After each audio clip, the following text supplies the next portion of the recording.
वाहिगुरु जी का खालसा वाहिगुरु जी की फतेह। Punjabi audio book YouTube channel सुन रहे सारे ਸਰੋਤਿਆਂ ਨੂੰ ਮੇਰੇ ਸੁਤੰਤਰ ਕੌਰ ਵੱਲੋਂ ਪਿਆਰ ਭਰੀ ਸਤਿ ਸ਼੍ਰੀ ਅਕਾਲ। ਅੱਜ ਅਸੀਂ ਪ੍ਰਤੱਖ ਹਰ ਜੀਵਨੀ ਗੁਰੂ ਅਰਜਨ ਦੇਵ ਜੀ ਕਿਤਾਬ ਦਾ ਅਖੀਰਲਾ ਭਾਗ ਪੜ੍ਹਨ ਜਾ ਰਹੇ ਹਾਂ।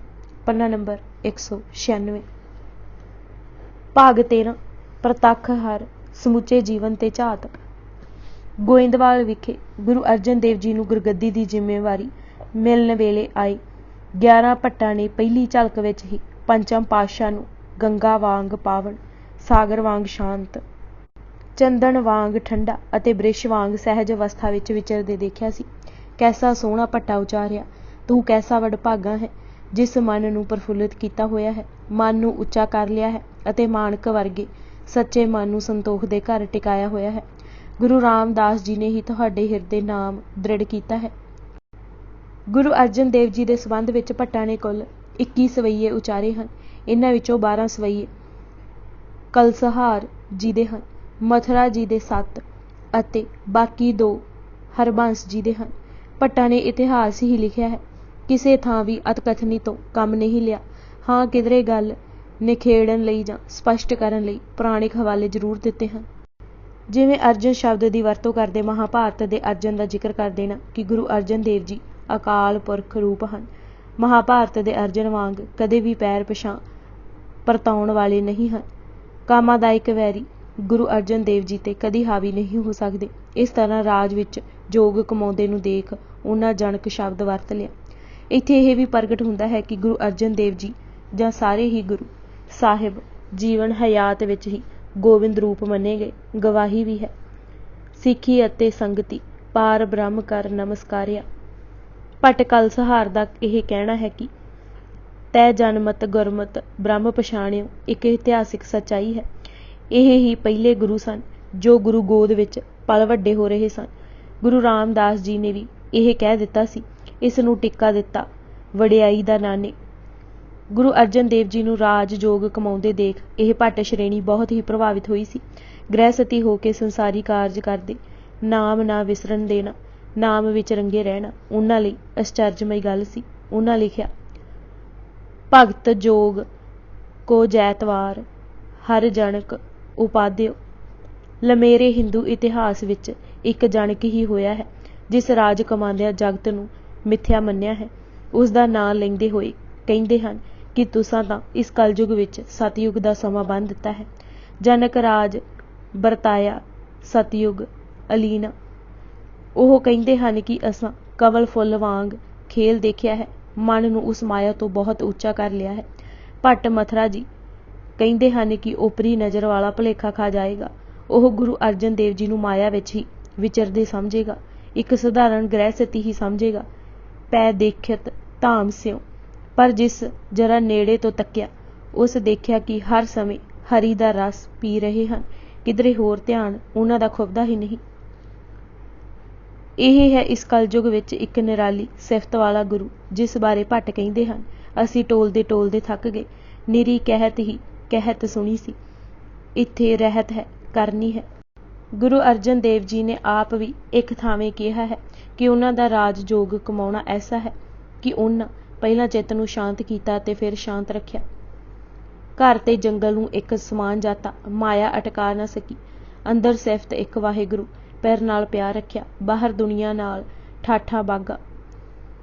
ਹਰ ਜਗਤ ਦੇ ਜੀਵ ਪ੍ਰਾਣੀ ਨਾਲ ਸਾਹਿਬ ਸਲਾਮਤੀ ਰੱਖੀ, ਫਿਰ ਕਦੇ ਉਲਾਰ ਨਾ ਹੋਣ ਦਿੱਤਾ। ਅੰਦਰ ਕਦੇ ਪਿਰ ਨਾਲੋਂ ਨਾ ਟੁੱਟਿਆ ਅਤੇ ਬਾਹਰ ਦੀ ਕੋਈ ਵਸਤੂ ਅੰਦਰ ਨਾ ਜਾਣ ਦਿੱਤੀ। ਭਾਵ ਸਮਾਜਿਕ ਪਹਿਲੂ ਵੀ ਨਾ ਛੱਡਿਆ ਅਤੇ ਪ੍ਰਾਪਤ ਪਰਮਾਰਥਿਕ ਉੱਚਤਾ ਨਾਲ ਇਰਦ ਗਿਰਦ ਉੱਚਾ ਕਰਦਾ ਰਿਹਾ। ਲੋਕਾਂ ਵਿੱਚ ਰਹਿ ਕੇ ਲੋਕਾਂ ਦੀ ਵਾਹ ਵਾਹ ਵਿੱਚ ਨਾ ਗਵਾਚਿਆ। ਥਿਰ ਥਿਰ ਚਿੱਤ ਥਿਰ ਹਾਂ, ਬੰਨ ਗ੍ਰਹਿ ਸਮਸਰ ਹਾਂ, ਅੰਤਰ ਏਕ ਪਿਰ ਹਾਂ, ਬਾਹਰ ਅਨੇਕ ਧਰ ਹਾਂ, ਰਾਜਨ ਜੋਗ ਕਰ ਹਾਂ, ਕਹਿ ਨਾਨਕ ਲੋਕ ਅਲੋਗੀ ਰੀ ਸਖੀ। ਇੱਕ ਹੋਰ ਸ਼ਬਦ ਪੁਰਖ ਪ੍ਰਮਾਣ ਗੁਰੂ ਅਰਜਨ ਦੇਵ ਜੀ ਦੀ ਉਪਮਾ ਵਿੱਚ ਭੱਟਾਂ ਨੇ ਵਰਤਿਆ ਹੈ। ਉਹਨਾਂ ਦੇ ਕਹਿਣ ਦਾ ਭਾਵ ਹੈ ਕਿ ਗੁਰੂ ਅਰਜਨ ਦੇਵ ਜੀ ਨਮੂਨੇ ਦੇ ਪੁਰਸ਼ ਹਨ। ਉਹ ਸੰਕਟ ਤੋਂ ਨੱਸਣ ਵਾਲੇ ਨਹੀਂ, ਆਦਰਸ਼ ਤੇ ਡਟਣ ਵਾਲੇ ਹਨ। ਉਹਨਾਂ ਹੱਥ ਹਥਿਆਰ ਨਾਮ ਹੈ। ਨਮੂਨੇ ਦੇ ਪੁਰਸ਼ ਦਾ ਕੁਝ ਨਕਸ਼ਾ ਆਪ ਹੀ ਗੁਰੂ ਅਰਜਨ ਦੇਵ ਜੀ ਨੇ ਸੁਖਮਨੀ ਵਿੱਚ ਉਲੀਕਿਆ ਹੈ। ਉਹ ਆਦਰਸ਼ ਮਨੁੱਖ ਨੂੰ ਬ੍ਰਹਮ ਗਿਆਨੀ ਕਹਿੰਦੇ ਹਨ। ਮਹਿਮਾ ਪ੍ਰਕਾਸ਼ ਨੇ ਠੀਕ ਲਿਖਿਆ ਹੈ ਕਿ ਗੁਰੂ ਅਰਜਨ ਜੀ ਨੇ ਜੋ ਆਪੂ ਸੁਖਮਨੀ ਵਿੱਚ ਲਿਖਿਆ ਸੀ ਉਹ ਤਸੀਹੇ ਸਹਾਰ ਤੇ ਸ਼ਹੀਦੀ ਲੈ ਕੇ ਕਰ ਦਿਖਾਇਆ। ਰਹੇ ਬਦੇਹੀ ਹੋਏ ਦ੍ਰਿੜ ਬ੍ਰਹਮ ਗਿਆਨੀ ਨੀਕ, ਜੋ ਬਰਨਿਓ ਮਦ ਸੁਖਮਣੀ ਪਾਲ ਦਿਖਾਇਓ ਠੀਕ। ਬ੍ਰਹਮ ਗਿਆਨੀ ਦੀ ਵੱਡੀ ਸਿਫਤ ਹੈ ਮਨ ਤੇ ਮੁਖ ਵਿੱਚ ਸੱਚ ਹੁੰਦਾ ਹੈ। ਭੱਟ ਕਹਿੰਦੇ ਹਨ ਕਿ ਗੁਰੂ ਅਰਜਨ ਜੀ ਆਪ ਸੱਚ ਰੂਪੀ ਨੀਂਹ ਉਸਾਰ ਕੇ ਗੁਰੂ ਅਰਜਨ ਦੇਵ ਜੀ ਵਿੱਚ ਲੀਨ ਹੋ ਗਏ। ਗੁਰੂ ਅਰਜਨ ਦੇਵ ਸੱਚ ਦਾ ਹੀ ਰੂਪ ਹੈ। ਗੁਰੂ ਨਾਨਕ ਸੱਚ ਨੀਂਵ ਸਾਜ, ਸਤਿਗੁਰ ਸੰਗ ਲੀਨਾ। ਮਥੁਰਾ ਜੀ ਵੀ ਇਸੇ ਪਰਥਾਏ ਕਹਿੰਦੇ ਹਨ ਕਿ ਗੁਰੂ ਅਰਜਨ ਜੀ ਨੇ ਸੱਤ ਸੰਤੋਖ ਨੂੰ ਹਿਰਦੇ ਧਾਰਨ ਕੀਤਾ ਹੋਇਆ ਹੈ। ਹਰੀ ਉਹਨਾਂ ਦੇ ਅੰਦਰ ਟਿਕਿਆ ਹੋਇਆ ਹੈ। ਸਤ ਰੂਪ ਸਤ ਨਾਮ ਸਤ ਸੰਤੋਖ ਧਰਿਓਰ। ਆਦਰਸ਼ ਮਨੁੱਖ ਕਿਸੇ ਦਾ ਬੁਰਾ ਨਹੀਂ ਚਿਤਵਦਾ ਅਤੇ ਉਸ ਦੀ ਨਜ਼ਰ ਸਭ ਤੇ ਇੱਕੋ ਜਿਹੀ ਰਹਿੰਦੀ ਹੈ। ਉਹ ਗਰੀਬ ਅਮੀਰ ਊਚ ਨੀਚ ਜਾਤ ਪਾਤ ਗੋਰੇ ਕਾਲੇ ਪੂਰਬ ਪੱਛਮ ਦੀਆਂ ਦਰਾੜਾਂ ਵਿੱਚ ਨਹੀਂ ਫਸਦਾ। ਉਸ ਦੀ ਦ੍ਰਿਸ਼ਟੀ ਸਮਾਨ ਹੈ। ਉਹ ਧੀਰਜਵਾਨ ਹੁੰਦਾ ਹੈ। ਉਹ ਉਦਾਰ ਚਿੱਤ ਹੁੰਦਾ ਹੈ। ਉਸ ਦਾ ਜੇਰਾ ਰੁੱਖਾਂ ਸਮਾਨ ਹੁੰਦਾ ਹੈ। ਇੱਧਰ ਭੱਟ ਕਹਿੰਦੇ ਹਨ ਕਿ ਗੁਰੂ ਅਰਜਨ ਦੇਵ ਜੀ ਹਰੀ ਵਾਂਗੂ ਉਦਾਰ ਚਿੱਤ ਹਨ। ਧੀਰਜ ਨੂੰ ਉਹਨਾਂ ਆਪਣਾ ਧਰਮ ਬਣਾਇਆ ਹੋਇਆ ਹੈ। ਗੁਰਮਤਿ ਦਾ ਉਹਨਾਂ ਡੂੰਘਾ ਅਧਿਐਨ ਕੀਤਾ ਹੈ।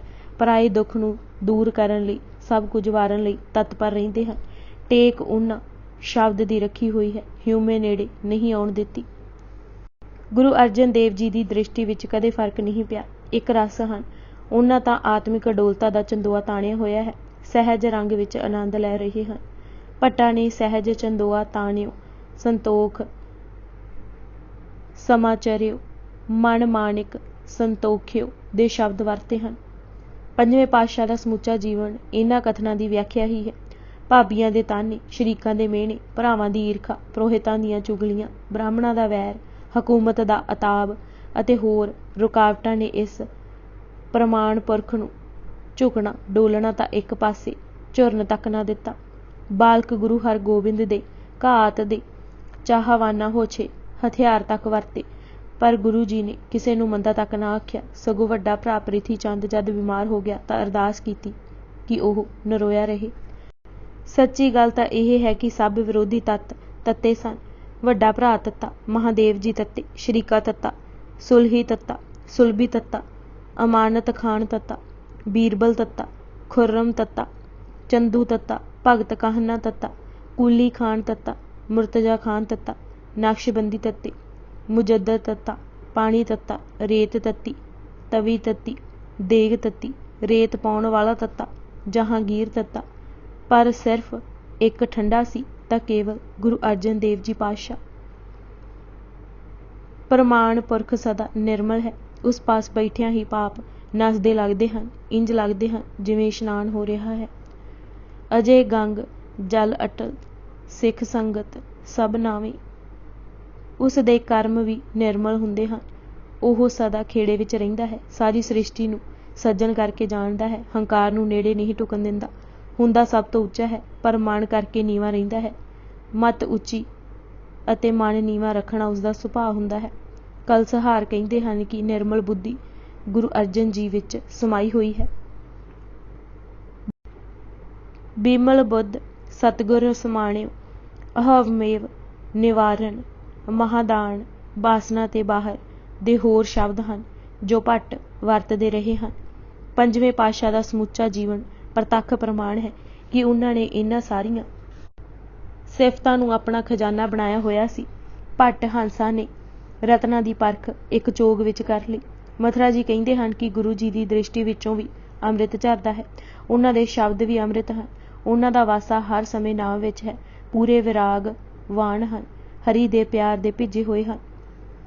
ਕਲਸਹਾਰ ਜੀ ਵੀ ਇਹੀ ਹੀ ਫਰਮਾਉਂਦੇ ਹਨ ਕਿ ਸੂਰਮਾ ਗੁਰੂ ਬਚਨਾਂ ਨਾਲ ਅੰਮ੍ਰਿਤ ਦੀ ਵਰਖਾ ਕਰ ਰਿਹਾ ਹੈ। ਅਮਿਓ ਰਸਨਾ ਬਦਨ ਬਰਦਾਤ।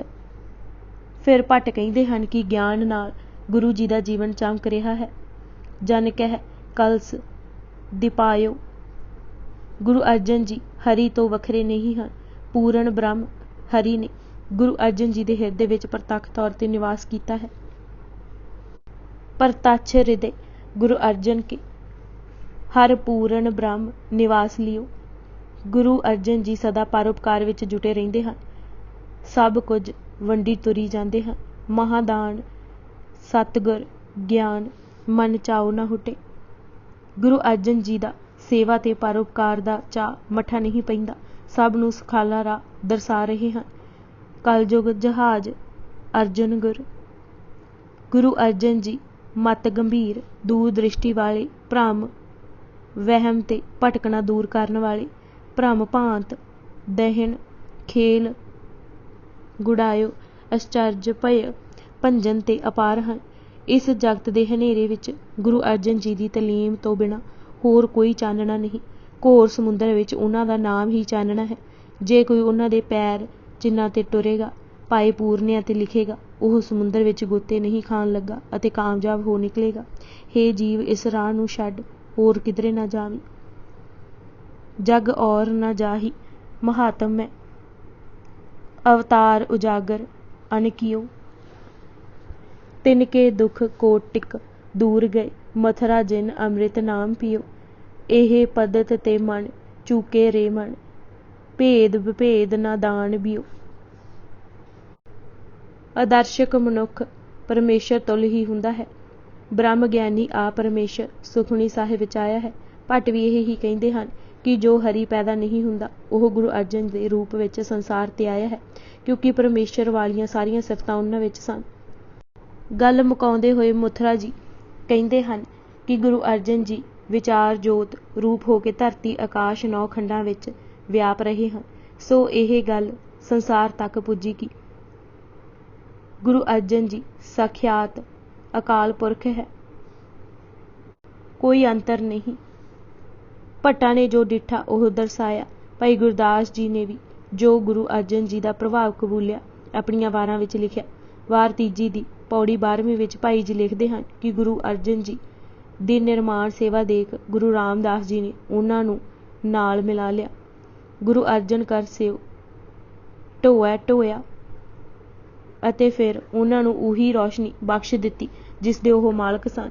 ਇਹ ਇੰਜ ਹੋਇਆ ਜਿਵੇਂ ਇੱਕ ਜਗਦਾ ਦੀਵਾ ਆਪਣੀ ਲਾਟ ਨਾਲ ਦੂਜੇ ਨੂੰ ਪ੍ਰਜਵਲਿਤ ਕਰ ਦਿੰਦਾ ਹੈ। ਜੋਤੀ ਜੋਤ ਸਮੋਏ ਦੀਪ ਦਿਪਾਇਆ। ਫਿਰ ਭਾਈ ਗੁਰਦਾਸ ਜੀ ਨੇ 24ਵੀਂ ਵਾਰ ਦੀਆਂ 5 ਪੌੜੀਆਂ ਵਿੱਚ ਨੇੜਿਓਂ ਦੇਖੇ ਗੁਰੂ ਅਰਜਨ ਜੀ ਬਾਰੇ ਕੁਝ ਹੋਰ ਵਿਸਥਾਰ ਦਿੱਤਾ ਹੈ। ਇਹਨਾਂ ਪੌੜੀਆਂ ਰਾਹੀਂ ਗੁਰੂ ਅਰਜਨ ਦੇਵ ਜੀ ਦੀ ਸ਼ਖਸੀਅਤ ਤੇ ਇੱਕ ਨਿਵੇਕਲਾ ਚਾਨਣ ਪੈਂਦਾ ਹੈ ਅਤੇ ਨਿਰਾਲੀ ਛਬ ਉੱਭਰ ਕੇ ਸਾਹਮਣੇ ਆਉਂਦੀ ਹੈ। ਪੌੜੀ 18ਵੀਂ ਵਿੱਚ ਭਾਈ ਸਾਹਿਬ ਕਹਿੰਦੇ ਹਨ ਕਿ ਗੁਰੂ ਅਰਜਨ ਦੇਵ ਜੀ ਦੇ ਗੁਣਾਂ ਦਾ ਬਿਆਨ ਕਰਨਾ ਕਠਿਨ ਜਿਹਾ ਕੰਮ ਹੈ। ਉਹ ਮਾਇਆ ਤੋਂ ਉੱਚੇ ਹਨ, ਸ਼ਾਂਤ ਚਿੱਤ ਹਨ। ਚਿੰਤਾ ਵਾਲੀ ਸ਼ੈ ਉਹਨਾਂ ਦੇ ਨੇੜੇ ਨਹੀਂ ਆ ਸਕਦੀ। ਮੌਤ ਤੇ ਉਹਨਾਂ ਜਿੱਤ ਪ੍ਰਾਪਤ ਕਰ ਲਈ ਹੈ ਅਤੇ ਆਤਮਾ ਉੱਚੀ ਉਡਾਰੀ ਲਾ ਗਗਨਾਂ ਨੂੰ ਛੂਹ ਰਹੀ ਹੈ। ਅਲਖ ਨਿਰੰਜਨ ਆਖੀਏ ਅਕਲ ਅਜੋਨ ਅਕਾਲ ਅਪਾਰਾ।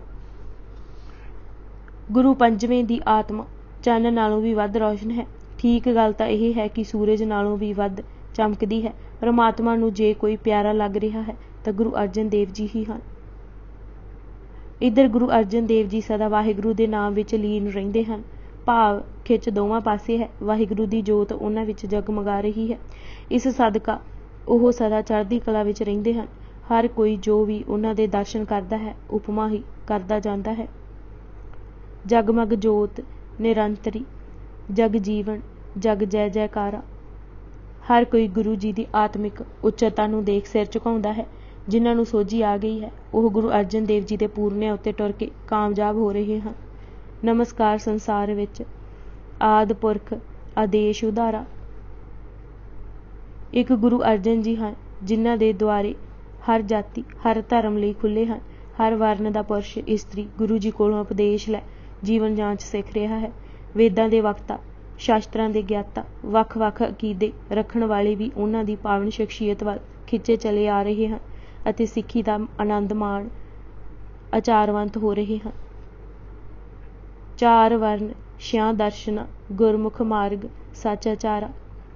ਜੋ ਉਹਨਾਂ ਪਾਸ ਆਉਂਦੇ ਹਨ, ਗੁਰੂ ਜੀ ਉਹਨਾਂ ਸਾਰਿਆਂ ਨੂੰ ਵਾਹਿਗੁਰੂ ਨਾਲ ਜੁੜਨ, ਜ਼ਿੰਦਗੀ ਦੇਣ ਲਈ ਹੈ, ਨਾ ਕਿ ਨਿੱਜ ਸਵਾਰਥ ਲਈ ਅਤੇ ਸਦਾ ਪਵਿੱਤਰ ਰਹਿਣ ਵਾਲਾ ਦੱਸ ਕੇ ਮਨ ਦੀ ਮੱਤ ਤੋਂ ਉਤਾਂਹ ਉੱਠ ਸੰਸਾਰ ਸਾਗਰ ਤੋਂ ਪਾਰ ਲੰਘਾ ਰਹੇ ਹਨ। 5ਵੇਂ ਪਾਤਸ਼ਾਹ ਨੇ ਆਪ ਸੱਚ ਪਛਾਣ ਲਿਆ ਹੈ ਅਤੇ ਉਸ ਸੱਚੇ ਦੀ ਘਾੜਤ ਘੜਨ ਦਾ ਵੱਲ ਦੱਸ ਕੇ ਲਕਾਈ ਨੂੰ ਸਿੱਧੇ ਰਾਹ ਪਾ ਰਹੇ ਹਨ।